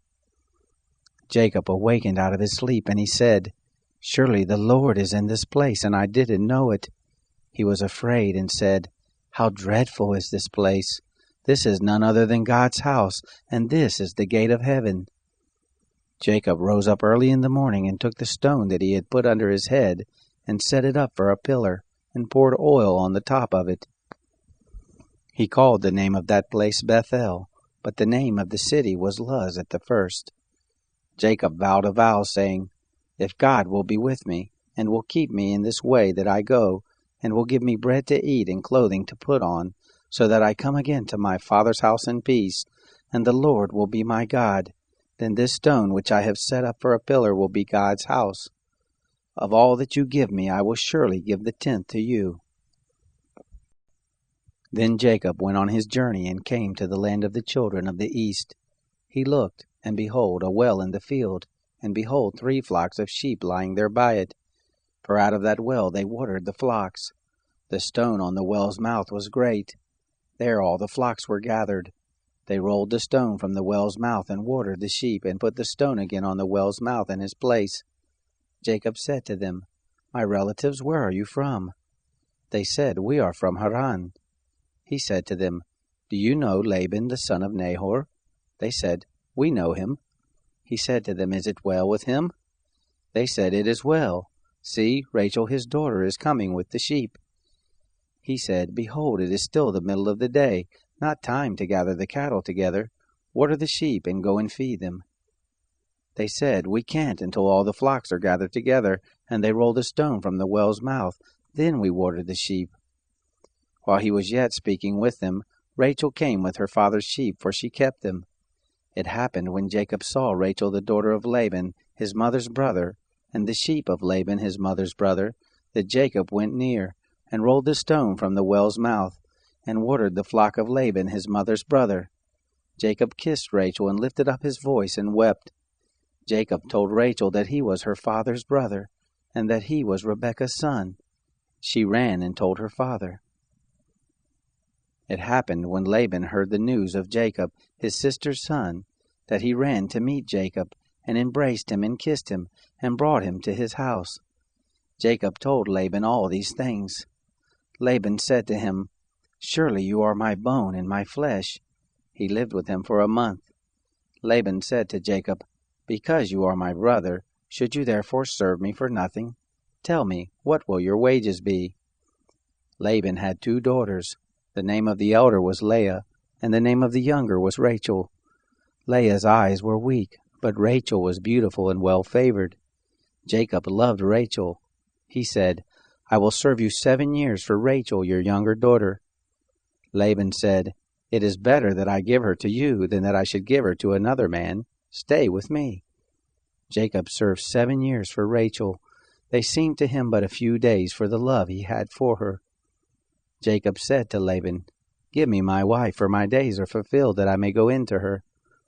Laban gathered together all the men of the place and made a feast. It happened in the evening that he took Leah his daughter and brought her to him. He went in to her. Laban gave Zilpah his handmaid to his daughter Leah for a handmaid. It happened in the morning that, behold, it was Leah. He said to Laban, "What is this you have done to me? Didn't I serve with you for Rachel? Why then have you deceived me?" Laban said, "It is not done so in our place to give the younger before the firstborn. Fulfill the week of this one, and we will give you the other also for the service with which you will serve me yet another 7 years." Jacob did so and fulfilled her week. He gave him Rachel his daughter as wife. Laban gave to Rachel his daughter Bilhah his handmaid, to be her handmaid. He went in also to Rachel, and he loved also Rachel more than Leah, and served with him yet another 7 years. The Lord saw that Leah was hated, and he opened her womb, but Rachel was barren. Leah conceived and bore a son, and she named him Reuben. For she said, "Because the Lord has looked at my affliction, for now my husband will love me." She conceived again and bare a son, and said, "Because the Lord has heard that I am hated, he has therefore given me this son also." She named him Simeon.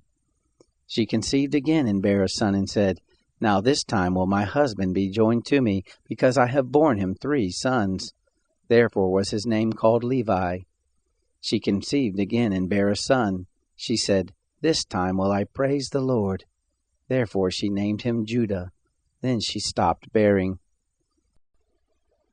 When Rachel saw that she bore Jacob no children, Rachel envied her sister. She said to Jacob, "Give me children, or else I will die." Jacob's anger was kindled against Rachel, and he said, "Am I in God's place, who has withheld from you the fruit of the womb?" She said, "Behold, my maid Bilhah, go in to her, that she may bear on my knees, and I also may obtain children by her."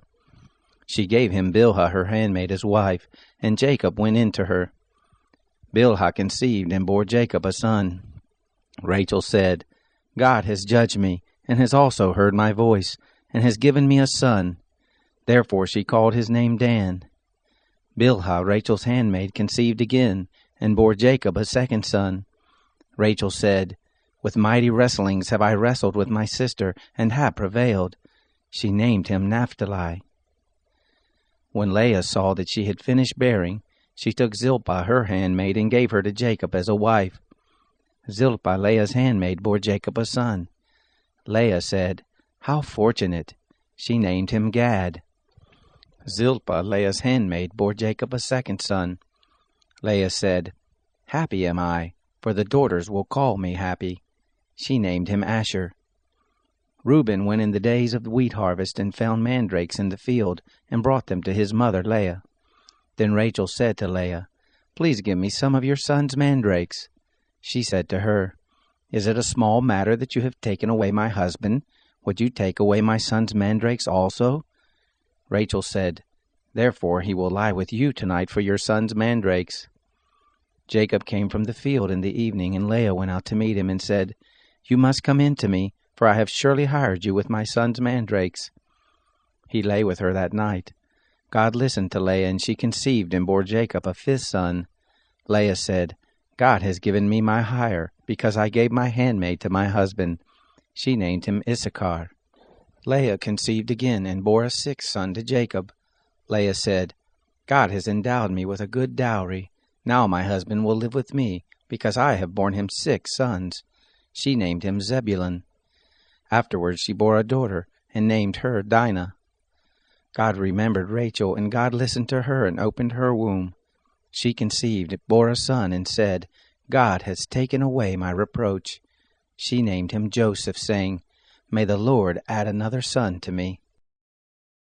It happened when Rachel had borne Joseph, that Jacob said to Laban, Send me away that I may go to my own place and to my own country. Give me my wives and my children for whom I have served you, and let me go.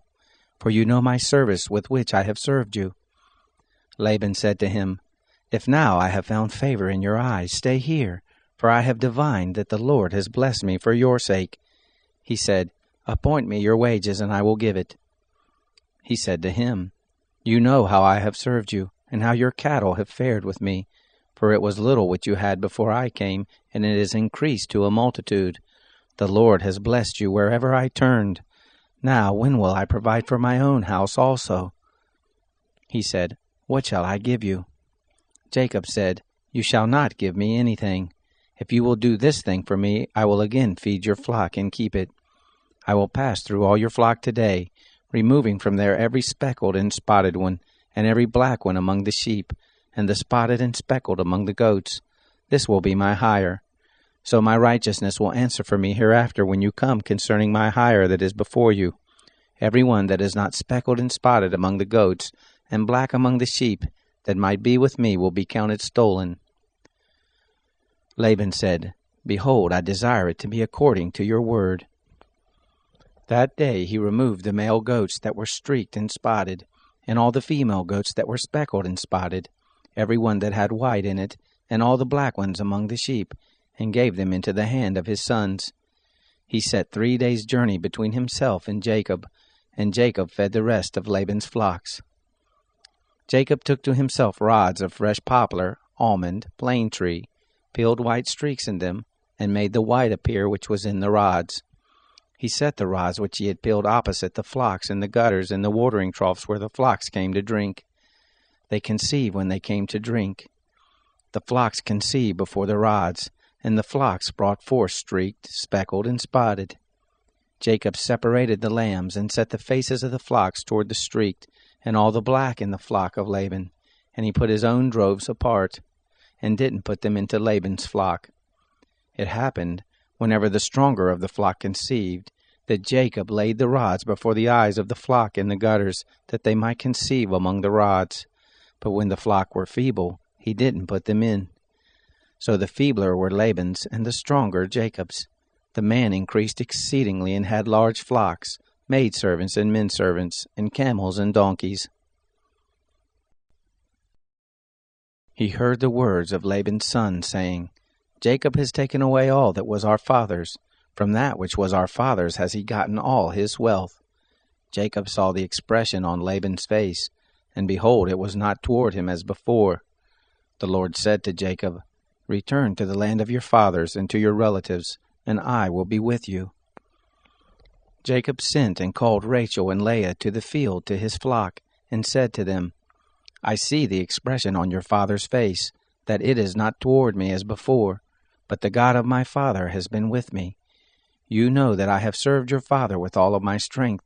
Your father has deceived me, and changed my wages 10 times, but God didn't allow him to hurt me. If he said this, the speckled will be your wages, then all the flock bore speckled. If he said this, the streaked will be your wages, then all the flock bore streaked. Thus God has taken away the cattle of your father and given them to me. It happened at the time that the flock conceived that I lifted up my eyes and saw in a dream, and behold, the male goats which leaped on the flock were streaked, speckled, and grizzled. The angel of God said to me in the dream, Jacob. And I said, Here I am. He said, Now lift up your eyes, and behold, all the male goats which leap on the flock are streaked, speckled, and grizzled, for I have seen all that Laban does to you. I am the God of Bethel, where you anointed a pillar, where you vowed a vow to me. Now arise, get out from this land, and return to the land of your birth." Rachel and Leah answered him, "Is there yet any portion or inheritance for us in our father's house? Aren't we accounted by him as foreigners? For he has sold us, and has also quite devoured our money. For all the riches which God has taken away from our father, that is ours and our children's. Now then, whatever God has said to you, do." Then Jacob rose up and set his sons and his wives on the camels, and he carried away all his cattle, and all his substance which he had gathered, the cattle of his getting, which he had gathered in Padan Aram, to go to Isaac his father to the land of Canaan. Now Laban had gone to shear his sheep, and Rachel stole the teraphim that were her father's. Jacob deceived Laban the Syrian, and that he didn't tell him that he was running away. So he fled with all that he had. He rose up, passed over the river, and set his face toward the mountain of Gilead. Laban was told on the third day that Jacob had fled. He took his relatives with him, and pursued him after 7 days' journey. He overtook him in the mountain of Gilead. God came to Laban the Syrian in a dream of the night, and said to him, "Take heed to yourself that you don't speak to Jacob either good or bad." Laban caught up with Jacob. Now Jacob had pitched his tent in the mountain, and Laban with his relatives encamped in the mountain of Gilead. Laban said to Jacob, "What have you done, that you have deceived me, and carried away my daughters like captives of the sword? Why did you flee secretly and deceive me, and didn't tell me, that I might have sent you away with mirth, and with songs, with tambourine, and with harp, and didn't allow me to kiss my sons and my daughters? Now have you done foolishly. It is in the power of my hand to hurt you, but the God of your father spoke to me last night, saying, 'Take heed to yourself that you don't speak to Jacob either good or bad.' Now you want to be gone, because you longed after your father's house. But why have you stolen my gods?" Jacob answered Laban, "Because I was afraid, for I said, 'Lest you should take your daughters from me by force. With whoever you find your gods, he shall not live. Before our relatives, discern what is yours with me, and take it.' For Jacob didn't know that Rachel had stolen them." Laban went into Jacob's tent, into Leah's tent, and into the tent of the 2 maidservants, but he didn't find them. He went out of Leah's tent and entered into Rachel's tent. Now Rachel had taken the teraphim, put them in the camel's saddle, and sat on them. Laban felt all about the tent, but didn't find them. She said to her father, "Don't let my lord be angry that I can't rise up before you, for the manner of woman is on me." He searched, but didn't find the teraphim. Jacob was angry and argued with Laban. Jacob answered Laban, "What is my trespass? What is my sin that you have hotly pursued after me? Now that you have felt around in all my stuff, what have you found of all your household stuff? Set it here before my relatives and your relatives, that they may judge between us two.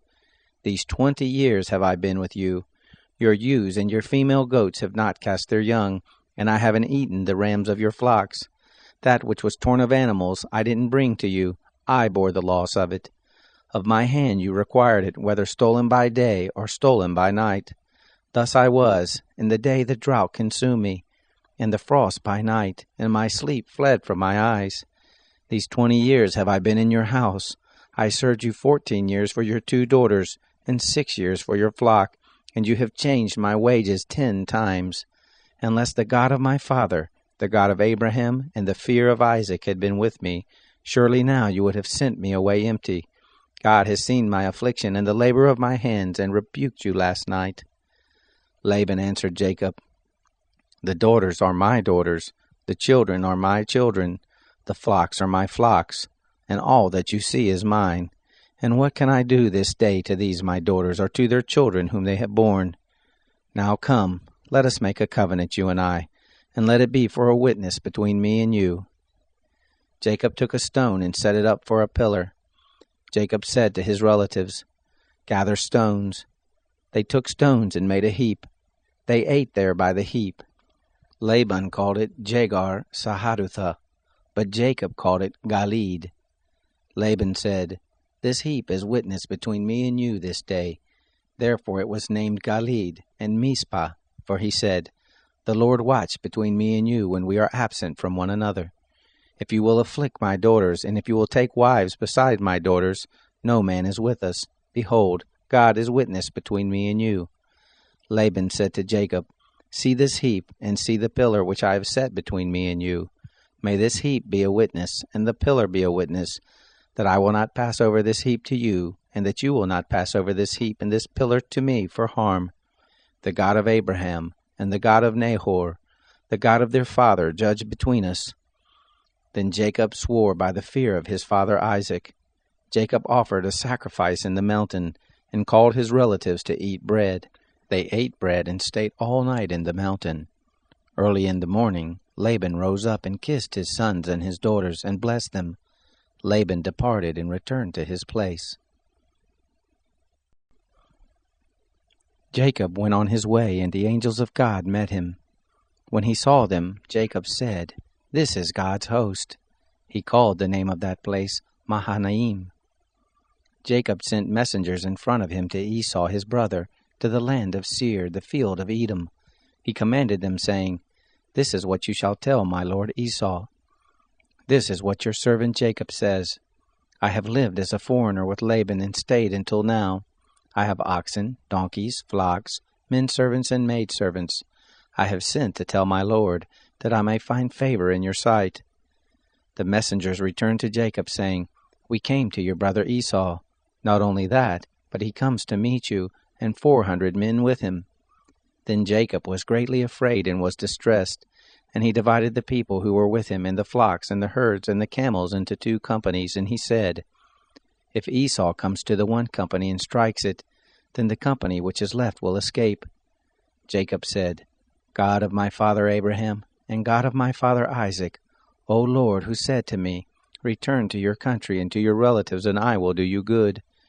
I am not worthy of the least of all the loving kindnesses and of all the truth which you have shown to your servant.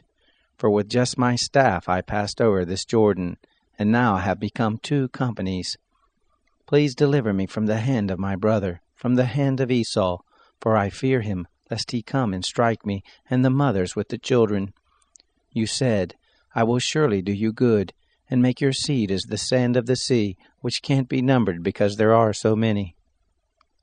He lodged there that night, and took from that which he had with him a present for Esau his brother, 200 female goats and 20 male goats, 200 ewes and 20 rams, 30 milk camels and their colts, 40 cows, 10 bulls, 20 she-donkeys, and 10 foals.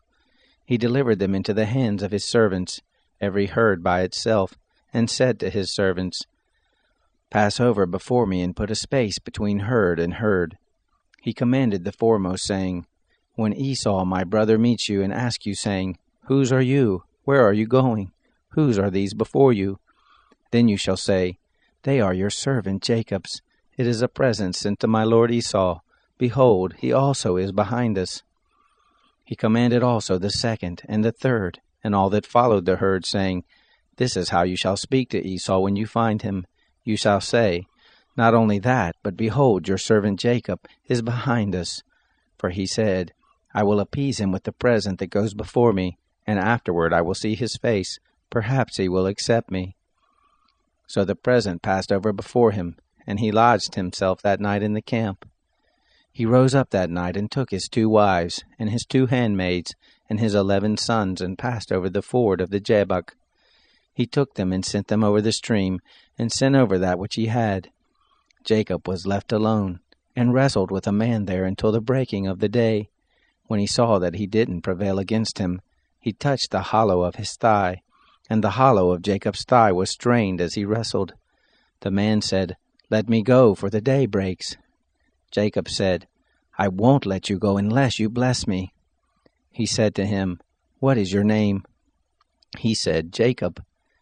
He said, Your name will no longer be called Jacob, but Israel, for you have fought with God and with men, and have prevailed. Jacob asked him, Please tell me your name. He said, Why is it that you ask what my name is? He blessed him there. Jacob called the name of the place Peniel, for he said, I have seen God face to face, and my life is preserved." The sun rose on him as he passed over Peniel, and he limped because of his thigh. Therefore the children of Israel don't eat the sinew of the hip, which is on the hollow of the thigh to this day, because he touched the hollow of Jacob's thigh and the sinew of the hip. Jacob lifted up his eyes and looked, and behold, Esau was coming, and with him 400 men. He divided the children between Leah, Rachel, and to the 2 handmaids. He put the handmaids and their children in front, Leah and her children after, and Rachel and Joseph at the rear. He himself passed over in front of them, and bowed himself to the ground 7 times, until he came near to his brother. Esau ran to meet him, embraced him, fell on his neck, kissed him, and they wept. He lifted up his eyes and saw the women and the children, and said, "Who are these with you?" He said, "The children whom God has graciously given your servant." Then the handmaids came near with their children, and they bowed themselves. Leah also and her children came near and bowed themselves. After them, Joseph came near with Rachel, and they bowed themselves. Esau said, "What do you mean by all this company which I met?" Jacob said, "To find favor in the sight of my Lord." Esau said, "I have enough, my brother. Let that which you have be yours." Jacob said, "Please, no. If I have now found favor in your sight, then receive my present at my hand, because I have seen your face, as one sees the face of God, and you were pleased with me. Please take the gift that I brought to you, because God has dealt graciously with me, and because I have enough." He urged him, and he took it. Esau said, "Let us take our journey, and let us go, and I will go before you." Jacob said to him, "My Lord knows that the children are tender, and that the flocks and herds with me have their young, and if they overdrive them one day, all the flocks will die. Please let my Lord pass over before his servant, and I will lead on gently, according to the pace of the cattle that are before me, and according to the pace of the children, until I come to my Lord to Seir." Esau said, "Let me now leave with you some of the folk who are with me." He said, "Why? Let me find favor in the sight of my Lord." So Esau returned that day on his way to Seir. Jacob traveled to Succoth, and built himself a house, and made shelters for his cattle. Therefore the name of that place is called Succoth. Jacob came in peace to the city of Shechem, which is in the land of Canaan, when he came from Padan Aram, and encamped before the city. He bought the parcel of ground where he had spread his tent at the hand of the children of Hamor, Shechem's father, for 100 pieces of money. He erected an altar there and called it El Elohe Israel. Dinah, the daughter of Leah, whom she bore to Jacob, went out to see the daughters of the land. Shechem, the son of Hamor the Hivite, the prince of the land, saw her. He took her, lay with her, and humbled her. His soul joined to Dinah, the daughter of Jacob, and he loved the young lady, and spoke kindly to the young lady. Shechem spoke to his father Hamor, saying, "Get me this young lady as a wife." Now Jacob heard that he had defiled Dinah his daughter, and his sons were with the cattle in the field. Jacob held his peace until they came. Hamor the father of Shechem went out to Jacob to talk with him. The sons of Jacob came in from the field when they heard it. The men were grieved, and they were very angry, because he had done folly in Israel, in lying with Jacob's daughter, which thing ought not to be done. Hamor talked with them, saying, "The soul of my son Shechem longs for your daughter. Please give her to him as a wife. Make marriages with us. Give your daughters to us, and take our daughters for yourselves. You shall dwell with us, and the land will be before you. Live and trade in it, and get possessions in it." Shechem said to her father and to her brothers, "Let me find favor in your eyes, and whatever you will tell me I will give. Ask me a great amount for a dowry, and I will give whatever you ask of me, but give me the young lady as a wife." The sons of Jacob answered Shechem and Hamor his father with deceit, and spoke because he had defiled Dinah their sister, and said to them, "We can't do this thing, to give our sister to one who is uncircumcised, for that is a reproach to us. Only on this condition will we consent to you, if you will be as we are, that every male of you be circumcised.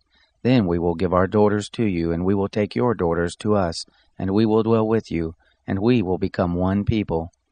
But if you will not listen to us to be circumcised, then we will take our sister, and we will be gone." Their words pleased Hamor and Shechem, Hamor's son. The young man didn't wait to do this thing because he had delight in Jacob's daughter, and he was honored above all the house of his father. Hamor and Shechem his son came to the gate of their city, and talked with the men of their city, saying, "These men are peaceful with us.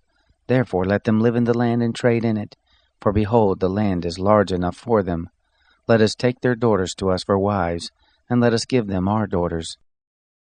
Only on this condition will the men consent to us to dwell with us, to become one people, if every male among us be circumcised as they are circumcised.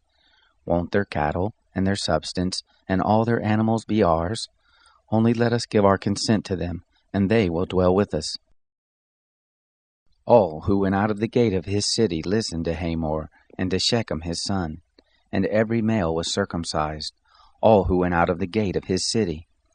It happened on the third day, when they were sore, that two of Jacob's sons, Simeon and Levi, Dinah's brothers, each took his sword, and came upon the unsuspecting city, and killed all the males.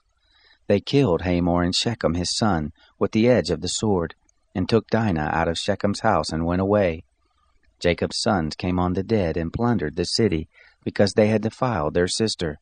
They took their flocks, their herds, their donkeys, that which was in the city, and that which was in the field, and all their wealth. They took captive all their little ones and their wives, and took as plunder everything that was in the house. Jacob said to Simeon and Levi, "You have troubled me, to make me odious to the inhabitants of the land, among the Canaanites and the Perizzites. I am few in number. They will gather themselves together against me and strike me, and I will be destroyed, I and my house." They said, "Should he deal with our sister as with a prostitute?" God said to Jacob, "Arise, go up to Bethel and live there. Make there an altar to God, who appeared to you when you fled from the face of Esau your brother." Then Jacob said to his household and to all who were with him, "Put away the foreign gods that are among you. Purify yourselves, change your garments. Let us arise and go up to Bethel. I will make there an altar to God, who answered me in the day of my distress, and was with me in the way which I went." They gave to Jacob all the foreign gods which were in their hands, and the rings which were in their ears, and Jacob hid them under the oak which was by Shechem. They traveled, and a terror of God was on the cities that were round about them, and they didn't pursue the sons of Jacob. So Jacob came to Luz, which is in the land of Canaan, the same as Bethel, he and all the people who were with him.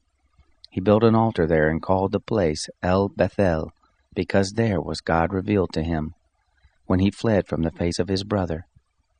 Deborah, Rebekah's nurse, died, and she was buried below Bethel under the oak, and the name of it was called Allon Bakuth. God appeared to Jacob again when he came from Padan Aram and blessed him. God said to him, "Your name is Jacob. Your name shall not be Jacob any more, but your name will be Israel." He named him Israel. God said to him, "I am God Almighty. Be fruitful and multiply. A nation and a company of nations will be from you, and kings will come out from your loins. The land which I gave to Abraham and Isaac I will give it to you, and to your seed after you will I give the land." God went up from him in the place where he spoke with him. Jacob set up a pillar in the place where he spoke with him, a pillar of stone. He poured out a drink offering on it, and poured oil on it. Jacob called the name of the place where God spoke with him Bethel. They traveled from Bethel. There was still some distance to come to Ephrath, and Rachel travailed. She had hard labor. It happened that, when she was in hard labor, that the midwife said to her, "Don't be afraid, for now you will have another son." It happened, as her soul was departing, for she died, that she named him Benoni, but his father called him Benjamin. Rachel died and was buried in the way to Ephrath, the same as Bethlehem. Jacob set up a pillar on her grave. The same is the pillar of Rachel's grave to this day. Israel traveled, and spread his tent beyond the tower of Eder. It happened, while Israel lived in that land, that Reuben went and lay with Bilhah, his father's concubine, and Israel heard of it. Now the sons of Jacob were 12. The sons of Leah, Reuben, Jacob's firstborn, Simeon, Levi, Judah, Issachar, and Zebulun. The sons of Rachel, Joseph and Benjamin. The sons of Bilhah, Rachel's handmaid, Dan and Naphtali. The sons of Zilpah, Leah's handmaid, Gad and Asher. These are the sons of Jacob, who were born to him in Padan Aram. Jacob came to Isaac his father, to Mamre, to Kiriath Arba, the same as Hebron, where Abraham and Isaac lived as foreigners.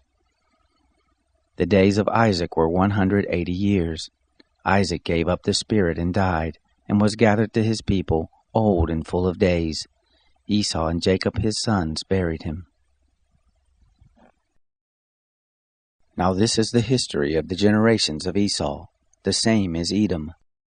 Esau took his wives from the daughters of Canaan: Adah, the daughter of Elon the Hittite, and Oholibamah, the daughter of Anah, the daughter of Zibeon the Hivite, and Basemath, Ishmael's daughter, the sister of Nebaioth.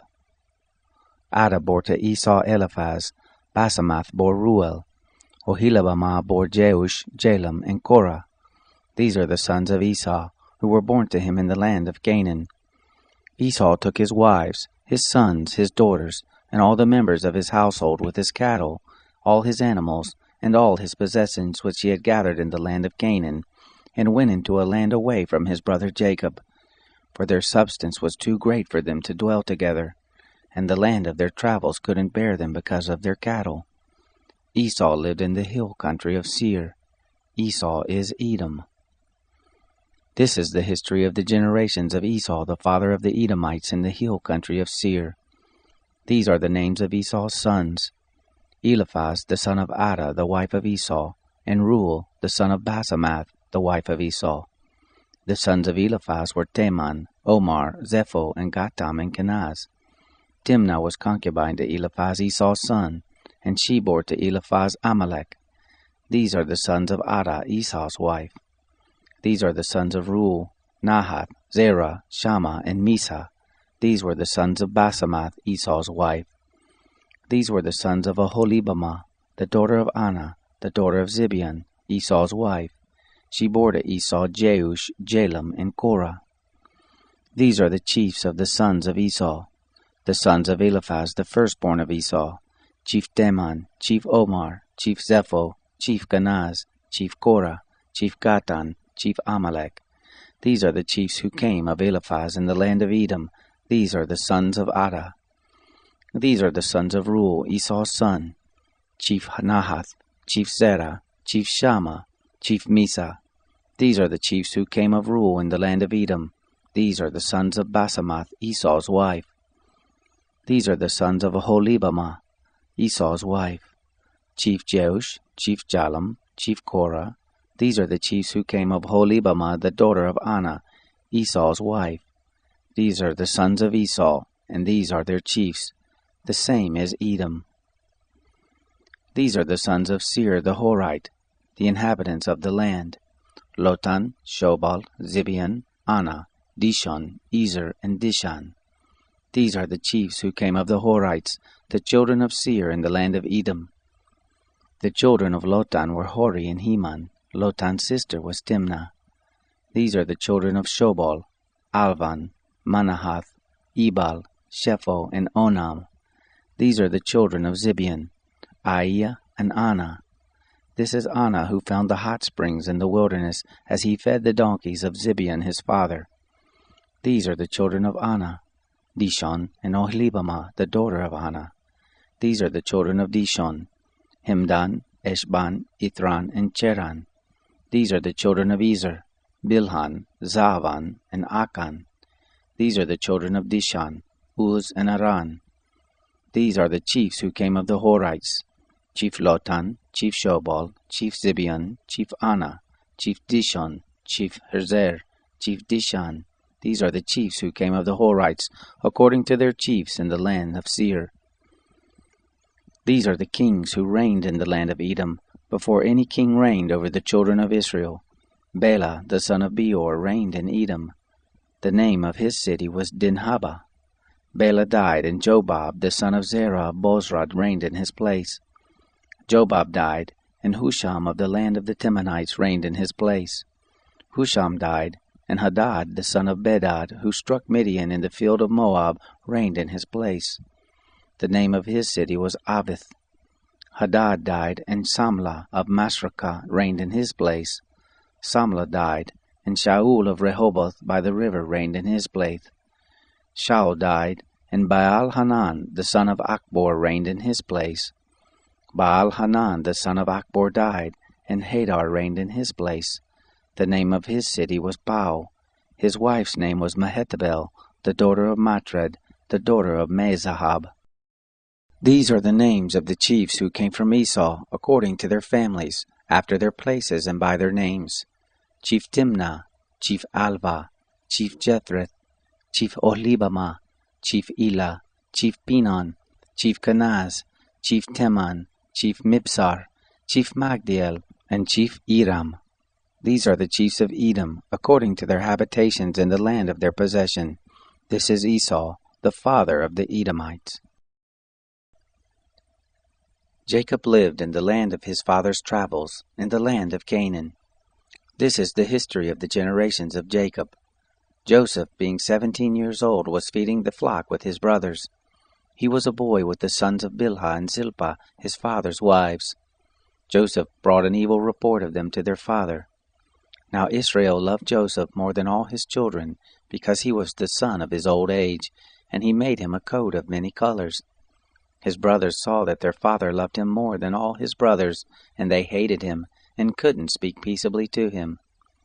Joseph dreamed a dream, and he told it to his brothers, and they hated him all the more. He said to them, "Please, hear this dream which I have dreamed.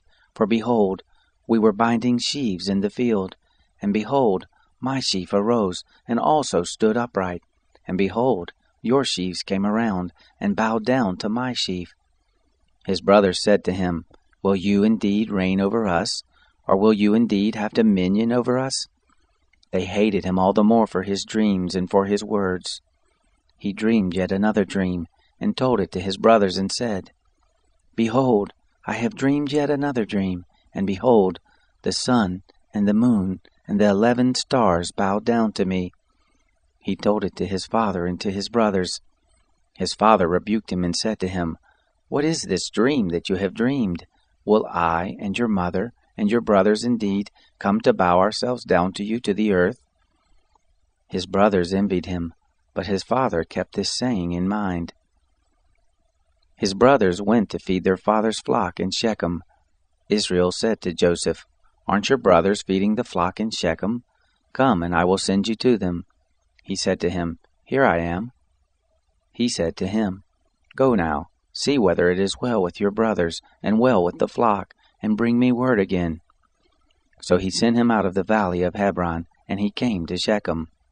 A certain man found him, and behold, he was wandering in the field.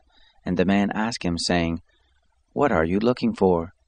He said, "I am looking for my brothers. Tell me, please, where they are feeding the flock." The man said, "They have left here, for I heard them say, 'Let us go to Dothan.'" Joseph went after his brothers and found them in Dothan. They saw him afar off, and before he came near to them, they conspired against him to kill him. They said one to another, "Behold, this dreamer comes. Come now, therefore, and let's kill him, and cast him into one of the pits, and we will say, 'An evil animal has devoured him.' We will see what will become of his dreams." Reuben heard it, and delivered him out of their hand, and said, "Let's not take his life." Reuben said to them, "Shed no blood. Throw him into this pit that is in the wilderness, but lay no hand on him, that he might deliver him out of their hand to restore him to his father." It happened, when Joseph came to his brothers, that they stripped Joseph of his coat, the coat of many colors that was on him, and they took him and threw him into the pit. The pit was empty, there was no water in it. They sat down to eat bread, and they lifted up their eyes and looked, and saw a caravan of Ishmaelites was coming from Gilead, with their camels bearing spices, and balm and myrrh, going to carry it down to Egypt. Judah said to his brothers, "What profit is it if we kill our brother and conceal his blood? Come and let's sell him to the Ishmaelites, and not let our hand be on him, for he is our brother, our flesh." His brothers listened to him. Midianites who were merchants passed by, and they drew and lifted up Joseph out of the pit, and sold Joseph to the Ishmaelites for 20 pieces of silver. They brought Joseph into Egypt.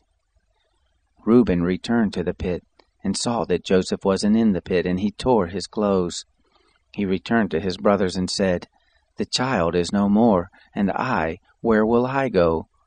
They took Joseph's coat, and killed a male goat, and dipped the coat in the blood.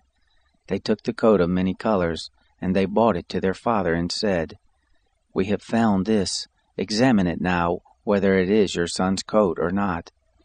He recognized it and said, "It is my son's coat. An evil animal has devoured him. Joseph is without doubt torn in pieces." Jacob tore his clothes, and put sackcloth on his loins, and mourned for his son many days. All his sons and all his daughters rose up to comfort him, but he refused to be comforted. He said, "For I will go down to Sheol to my son mourning." His father wept for him. The Midianites sold him into Egypt to Potiphar, an officer of Pharaoh, the captain of the guard. It happened at that time that Judah went down from his brothers and visited a certain Adullamite, whose name was Hira. Judah saw there a daughter of a certain Canaanite, whose name was Shua. He took her and went into her. She conceived and bore a son, and he named him She conceived again and bore a son, and she named him Onan. She yet again bore a son, and named him Shelah, and he was at Kezib when she bore him. Judah took a wife for his firstborn, and her name was Tamar. Judah's firstborn, was wicked in the sight of the Lord. The Lord killed him. Judah said to Onan, "Go into your brother's wife, and perform the duty of a husband's brother to her, and raise up seed to your brother." Onan knew that the seed wouldn't be his, and it happened, when he went into his brother's wife, that he spilled it on the ground, lest he should give his seed to his brother. The thing which he did was evil in the sight of the Lord, and he killed him also. Then Judah said to Tamar his daughter-in-law, "Remain a widow in your father's house, until Shelah my son is grown up." For he said, "Lest he also die like his brothers." Tamar went and lived in her father's house. After many days, Shua's daughter, the wife of Judah, died. Judah was comforted, and went up to his sheep shearers to Timnah, he and his friend Hira the Adullamite. It was told Tamar, saying, "Behold, your father-in-law is going up to Timnah to shear his sheep."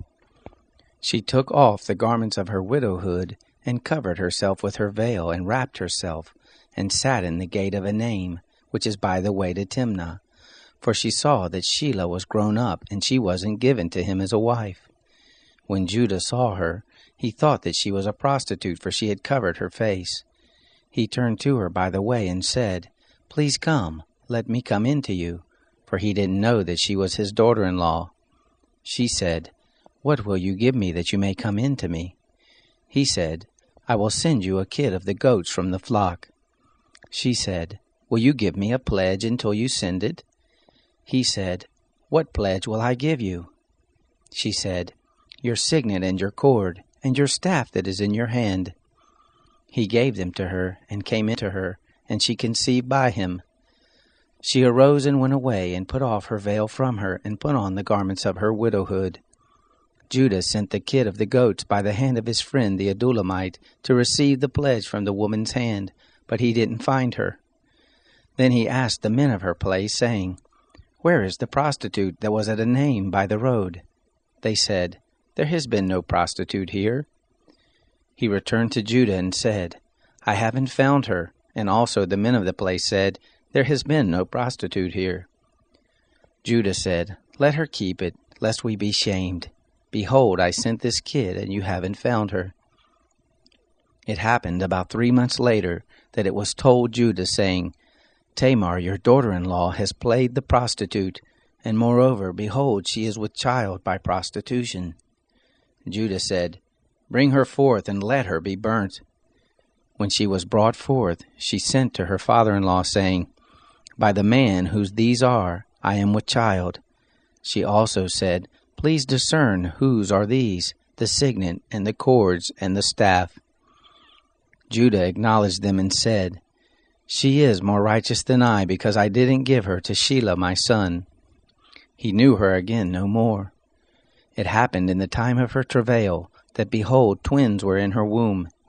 It happened, when she travailed, that one put out a hand, and the midwife took and tied a scarlet thread on his hand, saying, This came out first.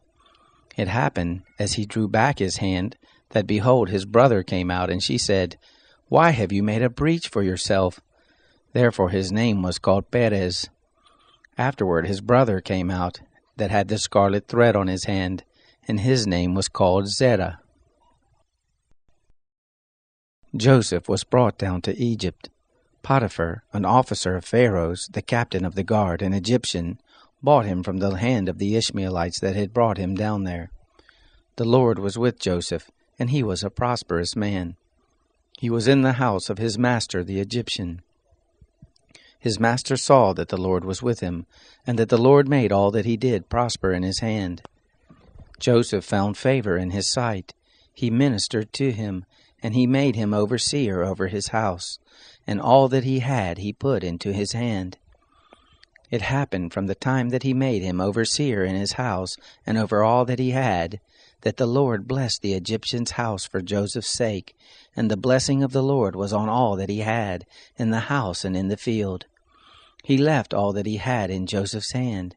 He didn't concern himself with anything, except for the food which he ate. Joseph was well built and handsome.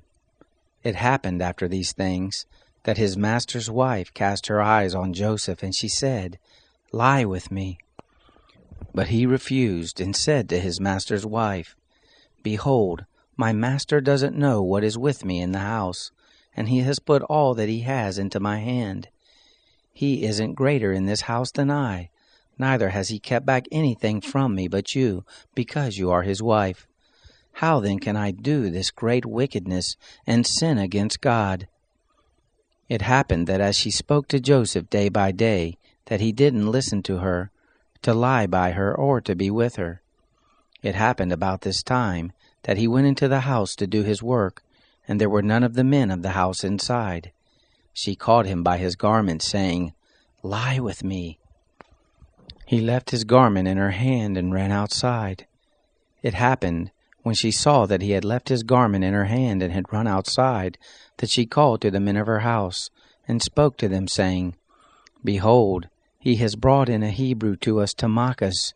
He came in to me to lie with me, and I cried with a loud voice. It happened, when he heard that I lifted up my voice and cried, that he left his garment by me and ran outside.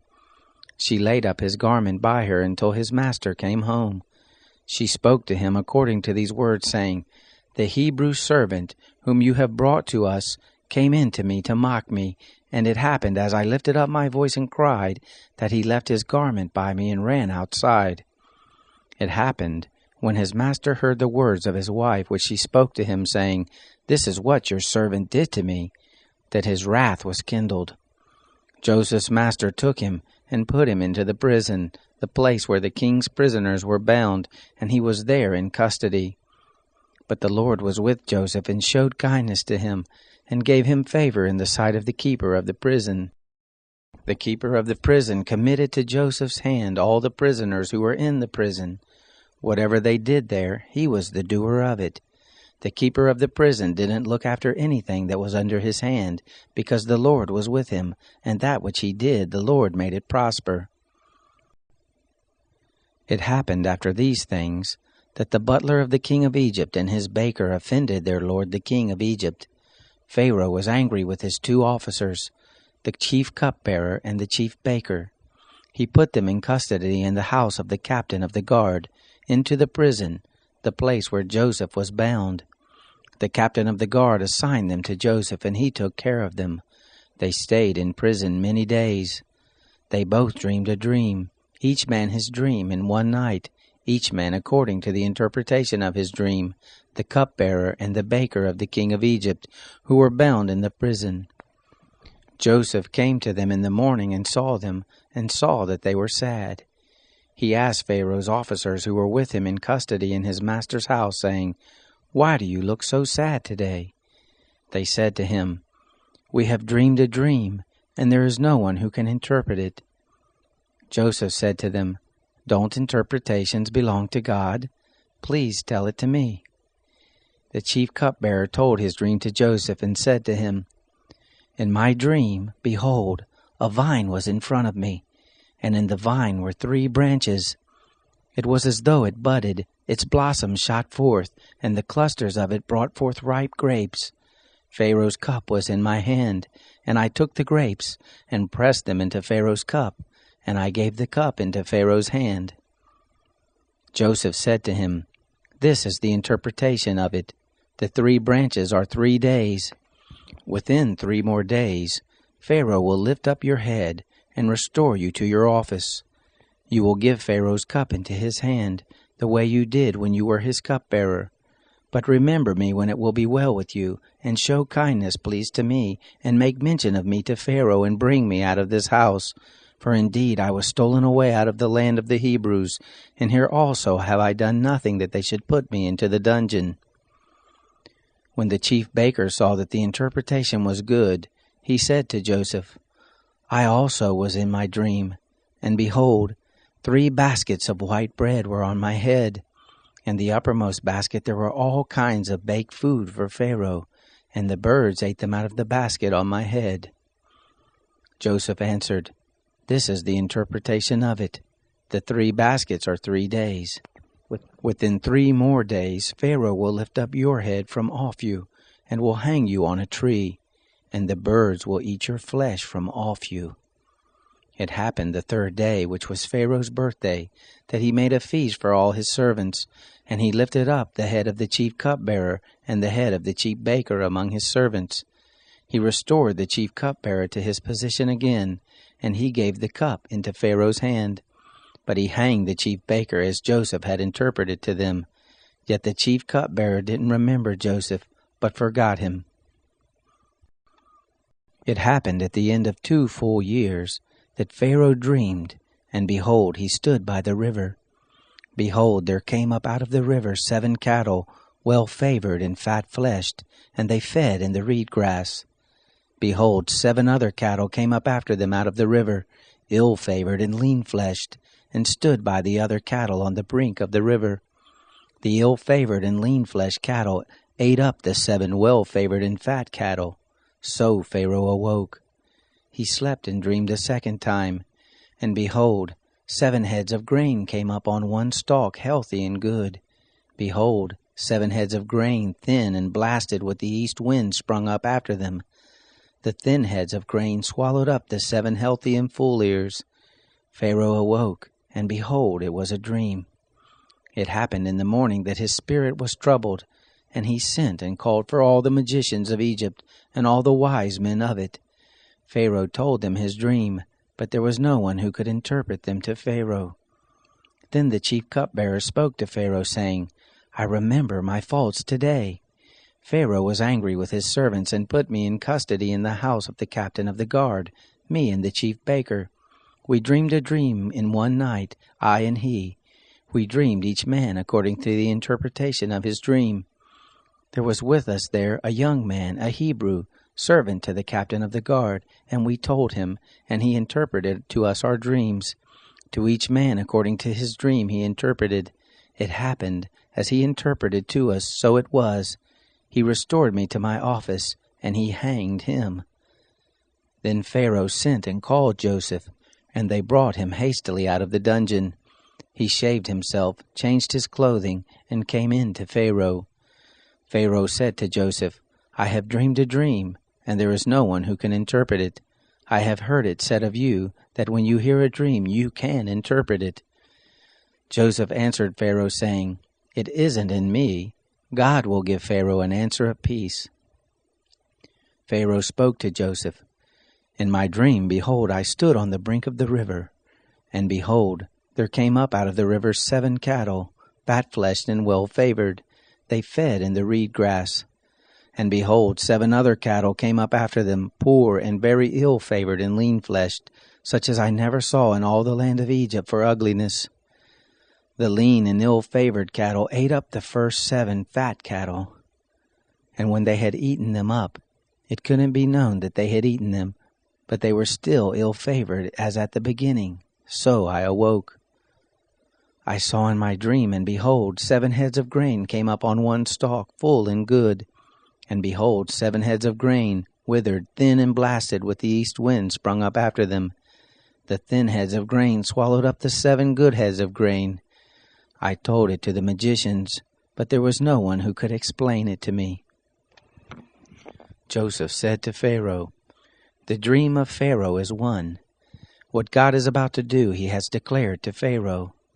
The 7 good cattle are 7 years, and the 7 good heads of grain are 7 years. The dream is one.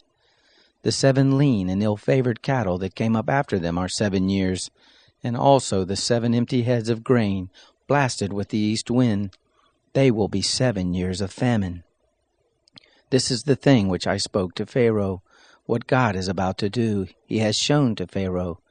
Behold, there come 7 years of great plenty throughout all the land of Egypt. There will arise after them 7 years of famine, and all the plenty will be forgotten in the land of Egypt. The famine will consume the land, and the plenty will not be known in the land by reason of that famine which follows, for it will be very grievous. The dream was double to Pharaoh, because the thing is established by God, and God will shortly bring it to pass. Now therefore let Pharaoh look for a discreet and wise man, and set him over the land of Egypt. Let Pharaoh do this, and let him appoint overseers over the land, and take up the 5th part of the land of Egypt's produce in the 7 plenteous years. Let them gather all the food of these good years that come, and lay up grain under the hand of Pharaoh for food in the cities, and let them keep it. The food will be for a store to the land against the 7 years of famine, which will be in the land of Egypt, that the land not perish through the famine." The thing was good in the eyes of Pharaoh and in the eyes of all his servants. Pharaoh said to his servants, "Can we find such a one as this, a man in whom is the Spirit of God?" Pharaoh said to Joseph, "Because God has shown you all of this, there is none so discreet and wise as you. You shall be over my house, and according to your word will all my people be ruled. Only in the throne I will be greater than you." Pharaoh said to Joseph, "Behold, I have set you over all the land of Egypt." Pharaoh took off his signet ring from his hand and put it on Joseph's hand, and arrayed him in robes of fine linen, and put a gold chain about his neck. And he made him to ride in the 2nd chariot which he had. They cried before him, "Bow the knee." He set him over all the land of Egypt. Pharaoh said to Joseph, "I am Pharaoh, and without you shall no man lift up his hand or his foot in all the land of Egypt." Pharaoh called Joseph's name Zaphenath-Paneah, and he gave him Asenath, the daughter of Potipherah, priest of On, as a wife. Joseph went out over all the land of Egypt. Joseph was 30 years old when he stood before Pharaoh, king of Egypt. Joseph went out from the presence of Pharaoh, and went throughout all the land of Egypt. And the 7 plenteous years the earth brought forth abundantly. He gathered up all the food of the 7 years which were in the land of Egypt, and laid up the food in the cities. The food of the field which was round about every city he laid up in the same. Joseph laid up grain as the sand of the sea, very much until he stopped counting, for it was without number. To Joseph were born 2 sons before the year of famine came, whom Asenath, the daughter of Potipherah, priest of On, bore to him. Joseph called the name of the firstborn Manasseh, for he said, "God has made me forget all my toil, and all my father's house." The name of the second he called Ephraim, for God has made me fruitful in the land of my affliction. The 7 years of plenty that was in the land of Egypt came to an end. The 7 years of famine began to come, just as Joseph had said. There was famine in all lands, but in all the land of Egypt there was bread. When all the land of Egypt was famished, the people cried to Pharaoh for bread, and Pharaoh said to the Egyptians, "Go to Joseph, what he says to you do." The famine was over all the surface of the earth. Joseph opened all the storehouses and sold to the Egyptians. The famine was severe in the land of Egypt. All countries came into Egypt to Joseph to buy grain, because the famine was severe in all the earth. Now Jacob saw that there was grain in Egypt, and Jacob said to his sons, "Why do you look at one another?" He said, "Behold, I have heard that there is grain in Egypt. Go down there and buy for us from there, so that we may live and not die." Joseph's 10 brothers went down to buy grain from Egypt. But Jacob didn't send Benjamin, Joseph's brother, with his brothers, for he said, lest perhaps harm happen to him. The sons of Israel came to buy among those who came, for the famine was in the land of Canaan. Joseph was the governor over the land. It was he who sold to all the people of the land. Joseph's brothers came and bowed themselves down to him with their faces to the earth. Joseph saw his brothers, and he recognized them, but he acted like a stranger to them and spoke roughly with them. He said to them, "Where did you come from?" They said, "From the land of Canaan to buy food."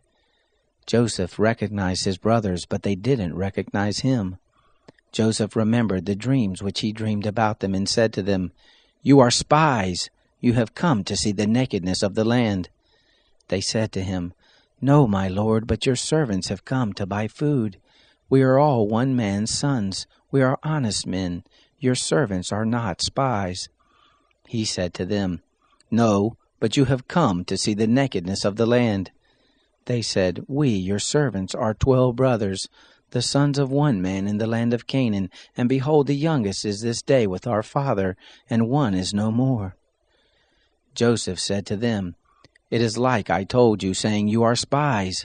Hereby you shall be tested. By the life of Pharaoh you shall not go forth from here, unless your youngest brother come here. Send one of you, and let him get your brother, and you shall be bound, that your words may be tested, whether there is truth in you, or else by the life of Pharaoh surely you are spies." He put them all together into custody 3 days. Joseph said to them the 3rd day, "Do this and live, for I fear God.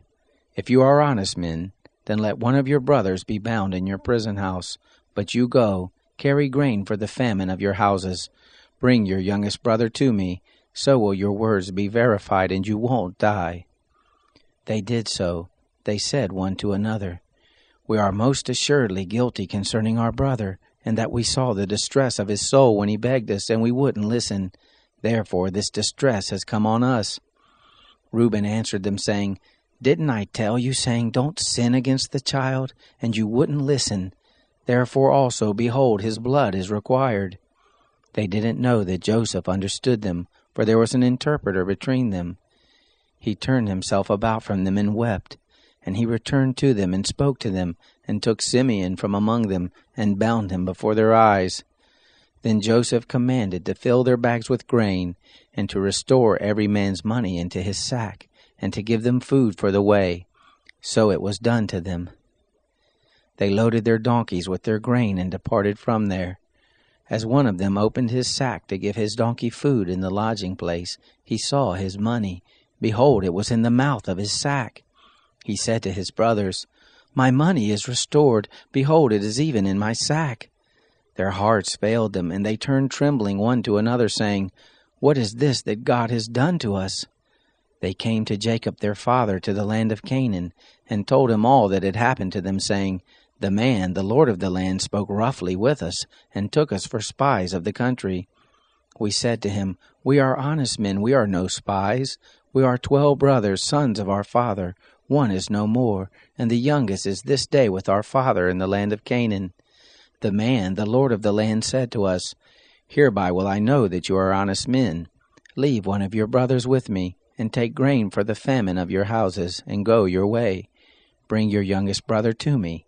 Then I will know that you are not spies, but that you are honest men. So I will deliver your brother to you, and you shall trade in the land."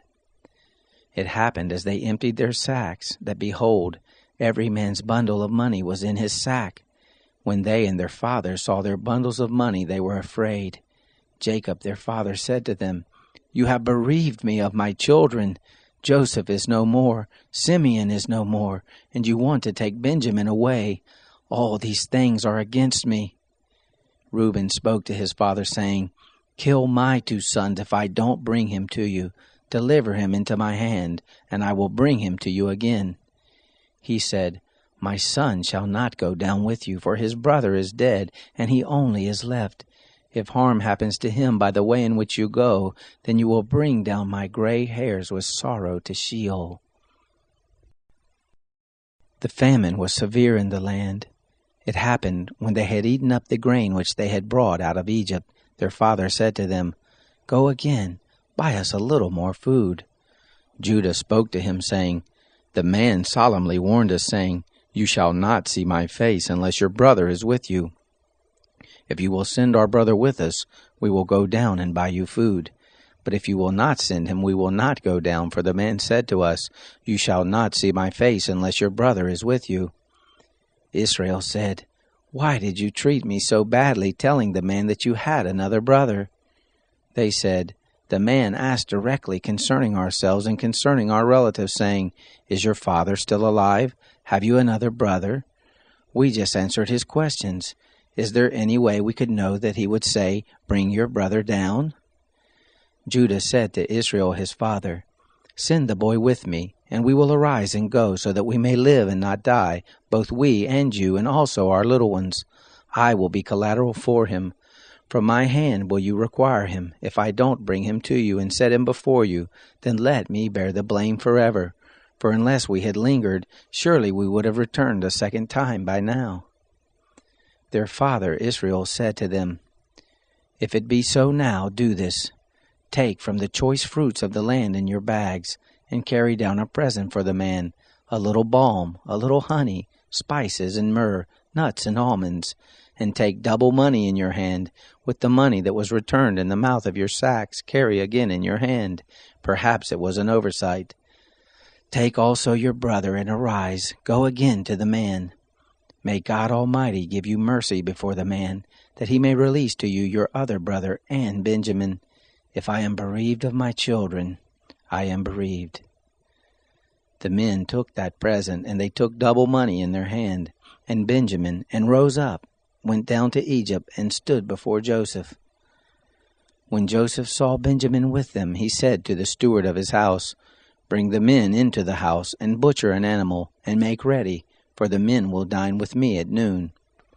The man did as Joseph commanded, and the man brought the men to Joseph's house. The men were afraid, because they were brought to Joseph's house, and they said, "Because of the money that was returned in our sacks at the first time are we brought in, that he may seek occasion against us, and fall on us, and take us for bondservants along with our donkeys." They came near to the steward of Joseph's house, and they spoke to him at the door of the house, and said, "O my lord, we indeed came down at the first to buy food, and it happened, when we came to the lodging place, that we opened our sack, and behold, every man's money was in the mouth of the sack, our money in full weight. We have brought it again in our hand. We have brought down other money in our hand to buy food. We don't know who put our money in our sacks." He said, "Peace be to you, don't be afraid. Your God and the God of your father has given your treasure in your sacks. I received your money." He brought Simeon out to them. The man brought the men into Joseph's house and gave them water, and they washed their feet. He gave their donkeys fodder. They made ready the present for Joseph's coming at noon, for they heard that they should eat bread there. When Joseph came home, they brought him the present which was in their hand into the house, and bowed down themselves to him to the earth. He asked them of their welfare, and said, "Is your father well, the old man of whom you spoke? Is he yet alive?" They said, "Your servant, our father, is well. He is still alive." They bowed the head and did homage. He lifted up his eyes and saw Benjamin his brother, his mother's son, and said, "Is this your youngest brother of whom you spoke to me?" He said, "God be gracious to you, my son." Joseph made haste, for his heart yearned over his brother, and he sought a place to weep, and he entered into his room and wept there. He washed his face and came out. He controlled himself and said, "Serve the meal." They served him by himself, and them by themselves, and the Egyptians that ate with him by themselves, because the Egyptians don't eat bread with the Hebrews, for that is an abomination to the Egyptians. They sat before him, the firstborn according to his birthright, and the youngest according to his youth, and the men marveled one with another. He sent portions to them from before him, but Benjamin's portion was 5 times as much as any of theirs. They drank and were merry with him. He commanded the steward of his house, saying, Fill the men's sacks with food, as much as they can carry, and put every man's money in his sack's mouth. Put my cup, the silver cup, in the sack's mouth of the youngest with his grain money. He did according to the word that Joseph had spoken. As soon as the morning was light, the men were sent away, they and their donkeys. When they had gone out of the city, and were not yet far off, Joseph said to his steward, Go, follow after the men. When you overtake them, ask them, Why have you rewarded evil for good? Isn't this that from which my Lord drinks, and by which he indeed divines? You have done evil in so doing. He overtook them, and he spoke to them these words. They said to him, Why does my Lord speak such words as these? Far be it from your servants that they should do such a thing. Behold, the money which we found in our sacks' mouths we brought again to you out of the land of Canaan. How then should we steal silver or gold out of your Lord's house? With whoever of your servants it be found, let him die, and we also will be my Lord's bondservants. He said, Now also let it be according to your words. He with whom it is found will be my bondservant, and you will be blameless. Then they hurried and took down every man his sack to the ground, and opened every man his sack. He searched, beginning with the eldest, and ending at the youngest. The cup was found in Benjamin's sack. Then they tore their clothes, and loaded every man his donkey, and returned to the city. Judah and his brothers came to Joseph's house, and he was still there.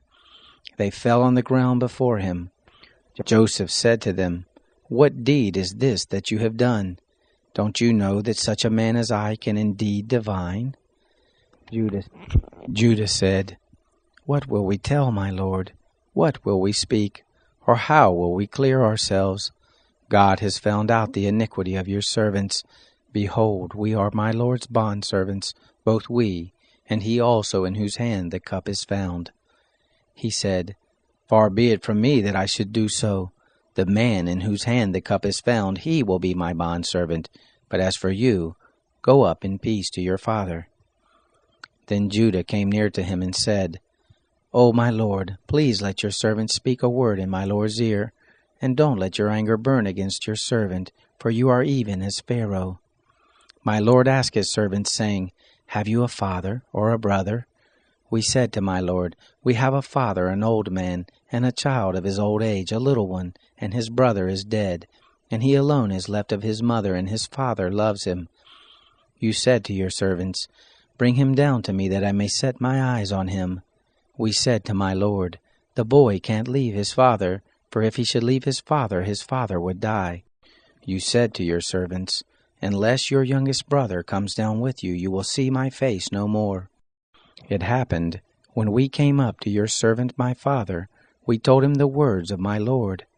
Our father said, Go again, buy us a little food. We said, We can't go down. If our youngest brother is with us, then we will go down, for we may not see the man's face unless our youngest brother is with us.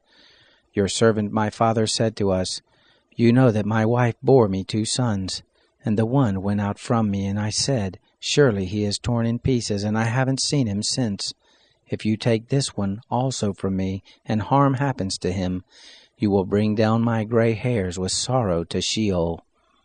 Now therefore, when I come to your servant my father, and the boy is not with us, seeing that his life is bound up in the boy's life, it will happen, when he sees that the boy is no more, that he will die.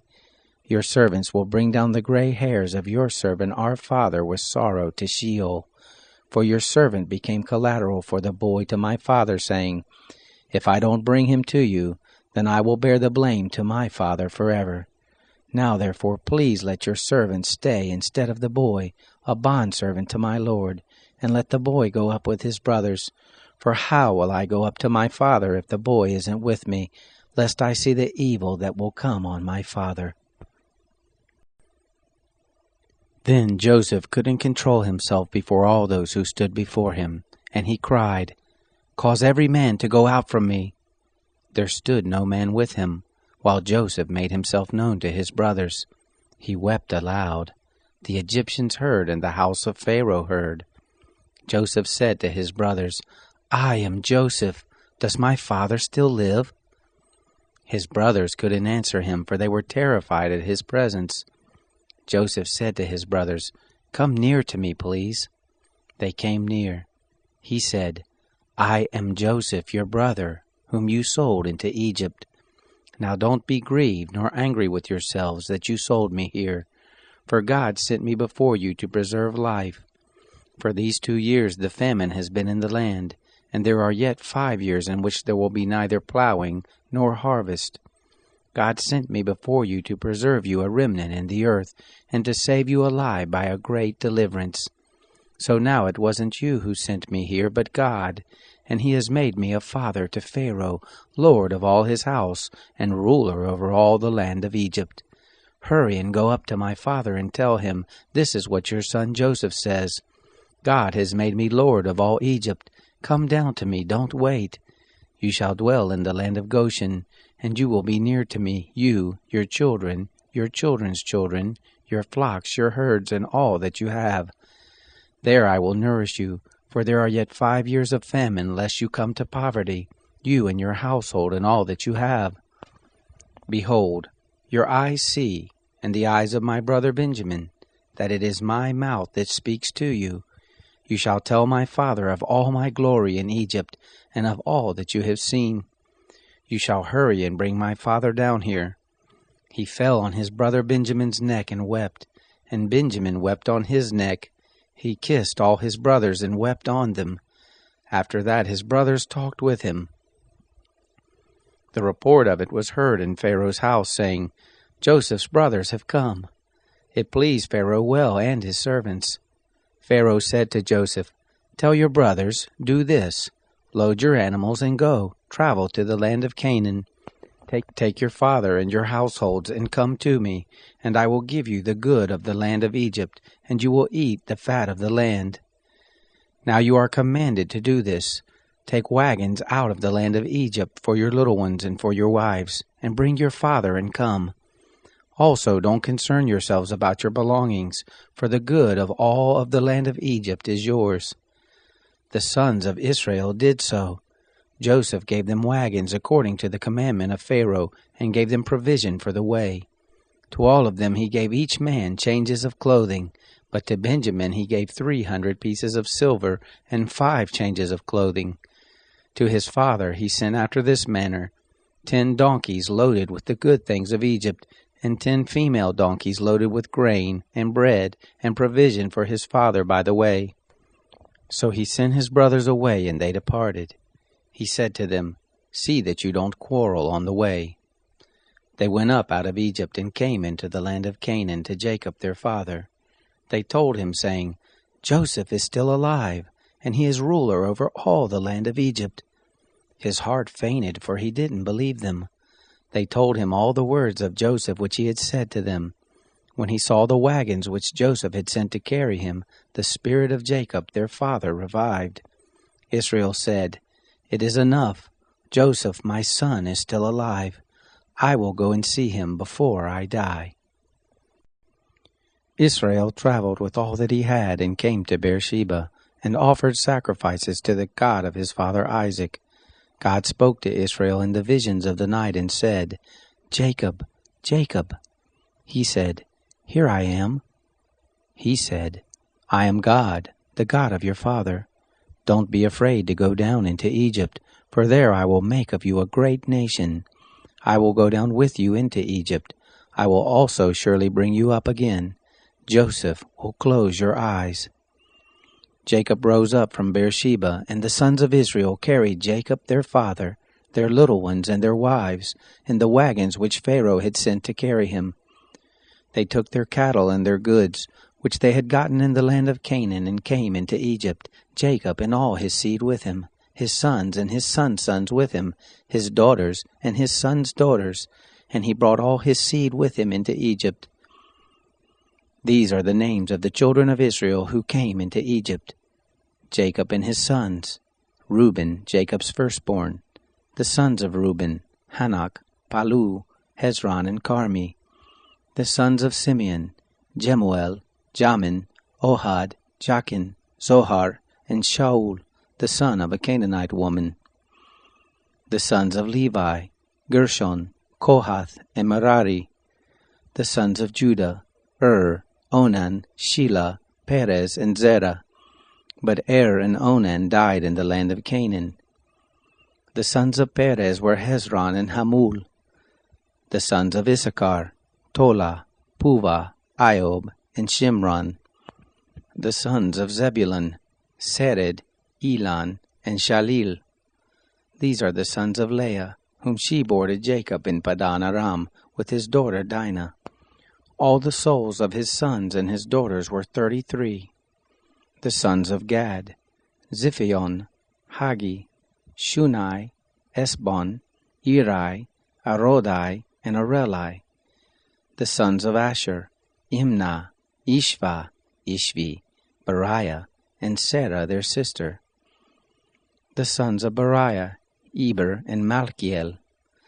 These are the sons of Zilpah, whom Laban gave to Leah, his daughter, and these she bore to Jacob, even 16 souls. The sons of Rachel, Jacob's wife, Joseph and Benjamin. To Joseph in the land of Egypt were born Manasseh and Ephraim, whom Asenath, the daughter of Potipherah, priest of On, bore to him. The sons of Benjamin, Bela, Becher, Ashbel, Gera, Naaman, Ehi, Rosh, Mupim, Hupim, and Ard. These are the sons of Rachel who were born to Jacob.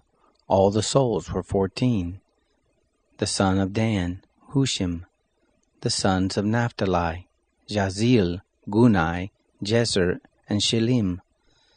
These are the sons of Bilhah, whom Laban gave to Rachel his daughter, and these she bore to Jacob. All the souls were 7. All the souls who came with Jacob into Egypt, who were his direct descendants besides Jacob's sons' wives, all the souls were 66.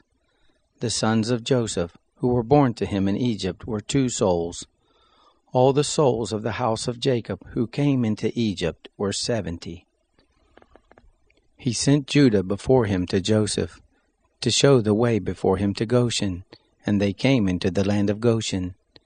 Joseph made ready his chariot and went up to meet Israel his father in Goshen. He presented himself to him, and fell on his neck, and wept on his neck a good while. Israel said to Joseph, "Now let me die, since I have seen your face, that you are still alive." Joseph said to his brothers and to his father's house, "I will go up and speak with Pharaoh, and will tell him, My brothers and my father's house, who are in the land of Canaan, have come to me. These men are shepherds, for they have been keepers of cattle, and they have brought their flocks and their herds and all that they have. It will happen when Pharaoh summons you, and will say, What is your occupation?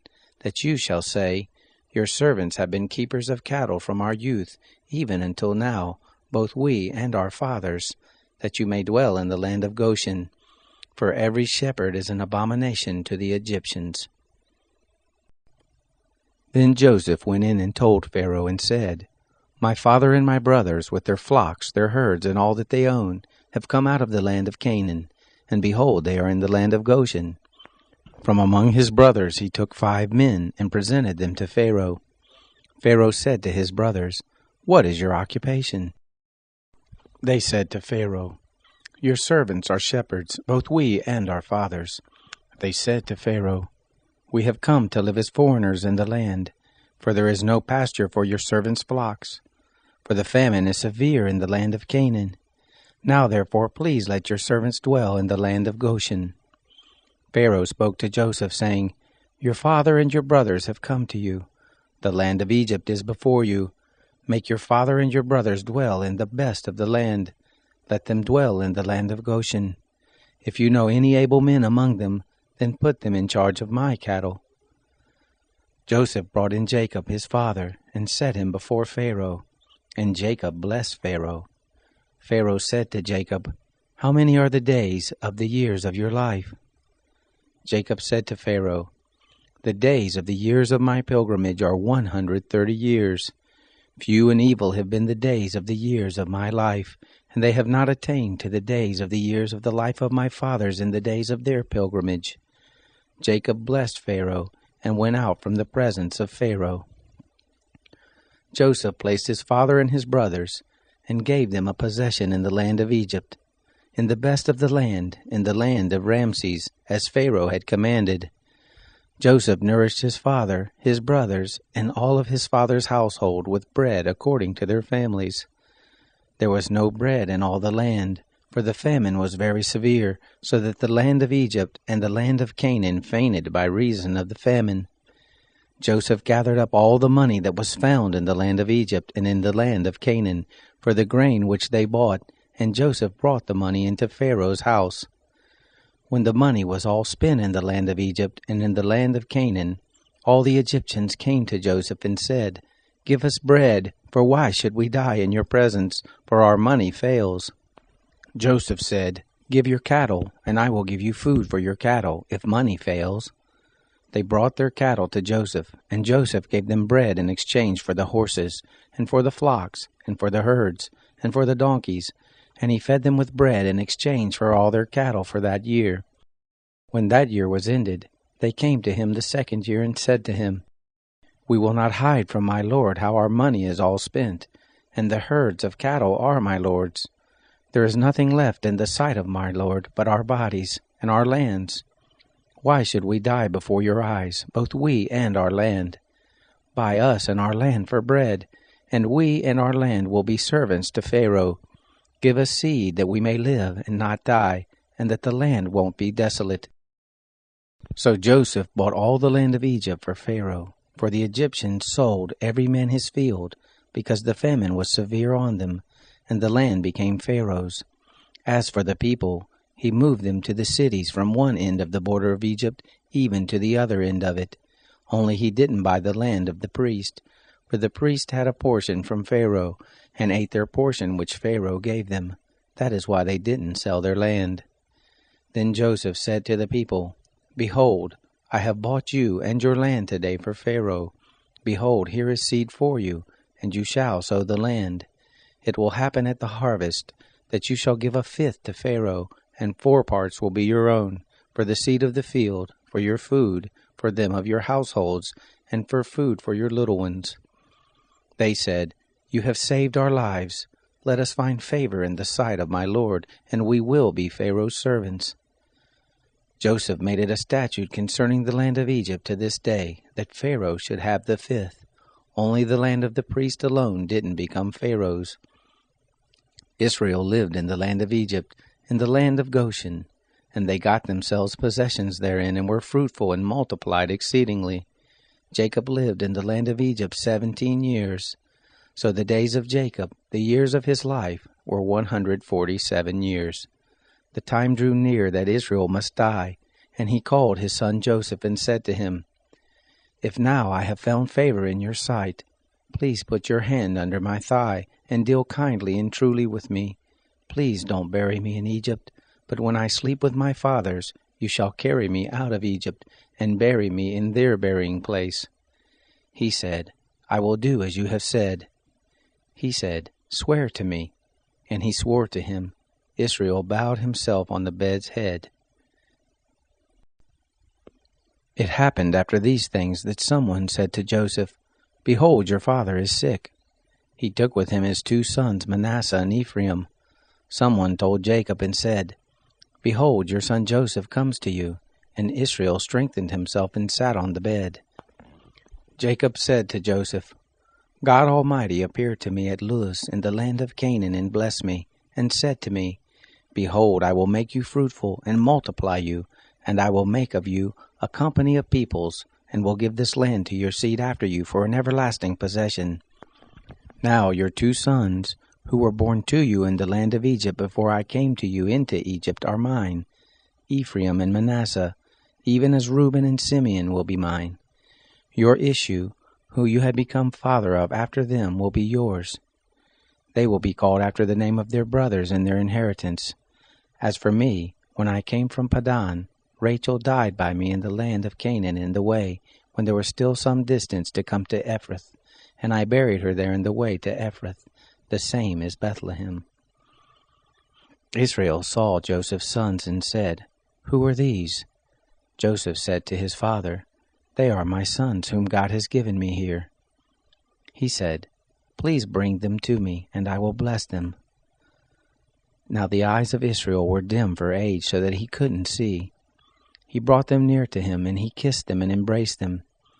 Israel said to Joseph, I didn't think I would see your face, and behold, God has let me see your seed also. Joseph brought them out from between his knees, and he bowed himself with his face to the earth. Joseph took them both, Ephraim in his right hand toward Israel's left hand, and Manasseh in his left hand toward Israel's right hand, and brought them near to him. Israel stretched out his right hand, and laid it on Ephraim's head, who was the younger, and his left hand on Manasseh's head, guiding his hands knowingly, for Manasseh was the firstborn. He blessed Joseph and said, The God before whom my fathers Abraham and Isaac did walk, the God who has fed me all my life to this day, the angel who has redeemed me from all evil, bless the lads, and let my name be named on them, and the name of my fathers Abraham and Isaac. Let them grow into a multitude in the midst of the earth. When Joseph saw that his father laid his right hand on the head of Ephraim, it displeased him. He held up his father's hand to remove it from Ephraim's head to Manasseh's head. Joseph said to his father, Not so, my father, for this is the firstborn. Put your right hand on his head. His father refused and said, I know, my son, I know. He also will become a people, and he also will be great. However, his younger brother will be greater than he, and his seed will become a multitude of nations. He blessed them that day, saying, In you will Israel bless, saying, God make you as Ephraim and as Manasseh. He set Ephraim before Manasseh. Israel said to Joseph, Behold, I am dying, but God will be with you, and bring you again to the land of your fathers. Moreover, I have given to you one portion above your brothers, which I took out of the hand of the Amorite with my sword and with my bow. Jacob called to his sons and said, Gather yourselves together, that I may tell you that which will happen to you in the days to come. Assemble yourselves and hear, you sons of Jacob. Listen to Israel your father. Reuben, you are my firstborn, my might and the beginning of my strength, the preeminence of dignity and the preeminence of power. Boiling over as water, you shall not have the preeminence, because you went up to your father's bed, then defiled it. He went up to my couch. Simeon and Levi are brothers. Weapons of violence are their swords. My soul, don't come into their council. My glory, don't be united to their assembly. For in their anger they killed a man. In their self-will they hamstrung an ox. Cursed be their anger, for it was fierce, and their wrath, for it was cruel. I will divide them in Jacob, scatter them in Israel. Judah, your brothers will praise you. Your hand will be on the neck of your enemies. Your father's sons will bow down before you. Judah is a lion's cub. From the prey, my son, you have gone up. He stooped down, he crouched as a lion, as a lioness. Who will rouse him up? The scepter will not depart from Judah, nor the ruler's staff from between his feet, until he comes to whom it belongs. To him will the obedience of the peoples be, binding his foal to the vine, his donkey's colt to the choice vine. He has washed his garments in wine, his robes in the blood of grapes. His eyes will be red with wine, his teeth white with milk. Zebulun will dwell at the haven of the sea. He will be for a haven of ships. His border will be on Sidon.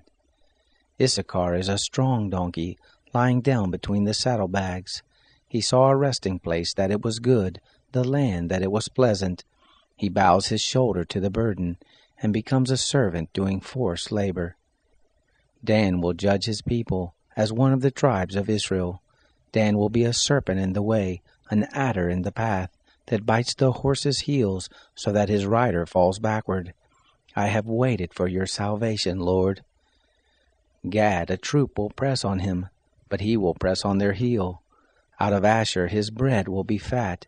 He will yield royal dainties. Naphtali is a doe set free, who bears beautiful fawns. Joseph is a fruitful vine by a spring. His branches run over the wall.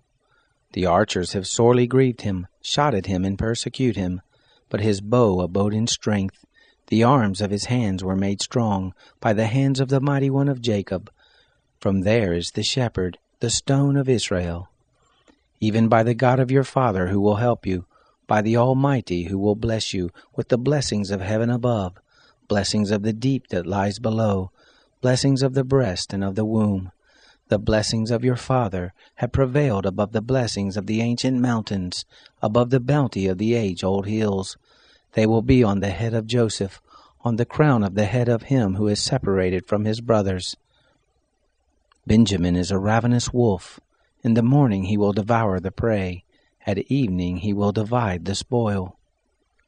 All these are the 12 tribes of Israel, and this is what their father spoke to them and blessed them. He blessed everyone according to his blessing. He charged them and said to them, I am to be gathered to my people. Bury me with my fathers in the cave that is in the field of Ephron the Hittite, in the cave that is in the field of Machpelah, which is before Mamre in the land of Canaan, which Abraham bought with the field from Ephron the Hittite as a burial place. There they buried Abraham and Sarah his wife. There they buried Isaac and Rebekah his wife. And there I buried Leah, the field and the cave that is therein, which was purchased from the children of Heth. When Jacob made an end of charging his sons, he gathered up his feet into the bed, and yielded up the spirit, and was gathered to his people. Joseph fell on his father's face, wept on him, and kissed him. Joseph commanded his servants the physicians to embalm his father, and the physicians embalmed Israel. 40 days were fulfilled for him, for that is how many days it takes to embalm. The Egyptians wept for him for 70 days. When the days of weeping for him were past, Joseph spoke to the house of Pharaoh, saying, If I have now found favor in your eyes, please speak in the ears of Pharaoh, saying, My father made me swear, saying, Behold, I am dying. Bury me in my grave which I have dug for myself in the land of Canaan. Now, therefore, please let me go up and bury my father, and I will come again. Pharaoh said, Go up and bury your father, just like he made you swear. Joseph went up to bury his father, and with him went up all the servants of Pharaoh, the elders of his house, and all the elders of the land of Egypt, all the house of Joseph, his brothers, and his father's house. Only their little ones, their flocks, and their herds they left in the land of Goshen. They went up with him, both chariots and horsemen. It was a very great company. They came to the threshing floor of Atad, which is beyond the Jordan, and there they lamented with a very great and sore lamentation. He mourned for his father 7 days. When the inhabitants of the land, the Canaanites, saw the mourning in the floor of Atad, they said, This is a grievous mourning by the Egyptians. Therefore the name of it was called Abel Misraim, which is beyond the Jordan. His sons did to him just as he commanded them. For his sons carried him into the land of Canaan, and buried him in the cave of the field of Machpelah, which Abraham bought with the field, for a possession of a burying place, from Ephron the Hittite, before Mamre. Joseph returned into Egypt, he and his brothers, and all that went up with him to bury his father, after he had buried his father. When Joseph's brothers saw that their father was dead, they said, It may be that Joseph will hate us, and will fully pay us back for all of the evil which we did to him. They sent a message to Joseph, saying, Your father commanded before he died, saying, So you shall tell Joseph, Please now forgive the disobedience of your brothers and their sin, because they did evil to you. Now please forgive the disobedience of the servants of the God of your father. Joseph wept when they spoke to him. His brothers also went and fell down before his face, and they said, Behold, we are your servants. Joseph said to them, Don't be afraid, for am I in the place of God? As for you, you meant evil against me, but God meant it for good, to bring to pass as it is this day, to save many people alive. Now therefore don't be afraid. I will nourish you and your little ones. He comforted them and spoke kindly to them. Joseph lived in Egypt, he and his father's house. Joseph lived 110 years. Joseph saw Ephraim's children to the third generation. The children also of Machir, the son of Manasseh, were born on Joseph's knees. Joseph said to his brothers, I am dying, but God will surely visit you, and bring you up out of this land to the land which he swore to Abraham, to Isaac, and to Jacob. Joseph took an oath of the children of Israel, saying, God will surely visit you, and you shall carry up my bones from here. So Joseph died, being 110 years old, and they embalmed him, and he was put in a coffin in Egypt.